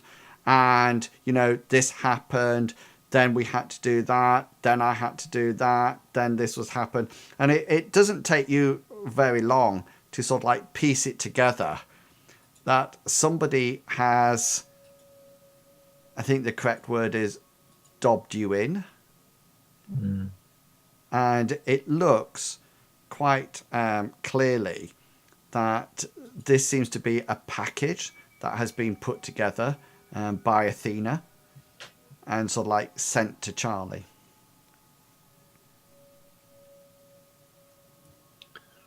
Mm. And Charlie says, peruse it, and I will talk to the parents. And we will leave it there, gentlemen. Well done. I was planning on going through without a break because I didn't know how long it was going to take to finish the adventure. So hopefully, Could have done with a break. hopefully none of you are sort of like wet yourself in the time. But I thought it would be better to sort of like finish it this week rather than finishing on a battle. So as always, you can let people know who you are and where they can find you. I'm Chugwaga. You can find me here on Tuesdays, and you can also find me here on Saturdays. Excellent. Nice and Longshanks EPG. Hi guys, I'm Longshanks EPG. You can find me on Tuesday nights playing Shadowrun, Saturday nights playing Mithras, and in Will's Discord. And finally, Big Beastie. I am Big BC. You can find me on my own channel streaming most days, and other than that, you can see me in this channel on Tuesdays playing Shadowrun, and in Will's channel just lurking when he's streaming. Excellent. And I'm going to go back now and download the original because I forgot to press record. Anyway, which was not a problem. Anyway, you've been watching the exploits of these runners in the world of Shadowrun. And hopefully you enjoyed to see what they got up to tonight. If you are enjoying it, then please make sure that you go over to inwills.co.uk and watch the previous adventures. They're all very good, I assure you. And if you'd like to see a little bit more role playing, then by all means, stay and tune in, press that follow button and tune in on Saturday when we'll have a fantasy setting of Mithras. Okay, I will be playing ESO on Saturday and Sunday as usual, so do come along and see me then. But until then, I'd just like to say my usual way, have fun guys, and I'll catch you all later. And until then, consider yourself well and truly waffled. Have fun guys. Bye.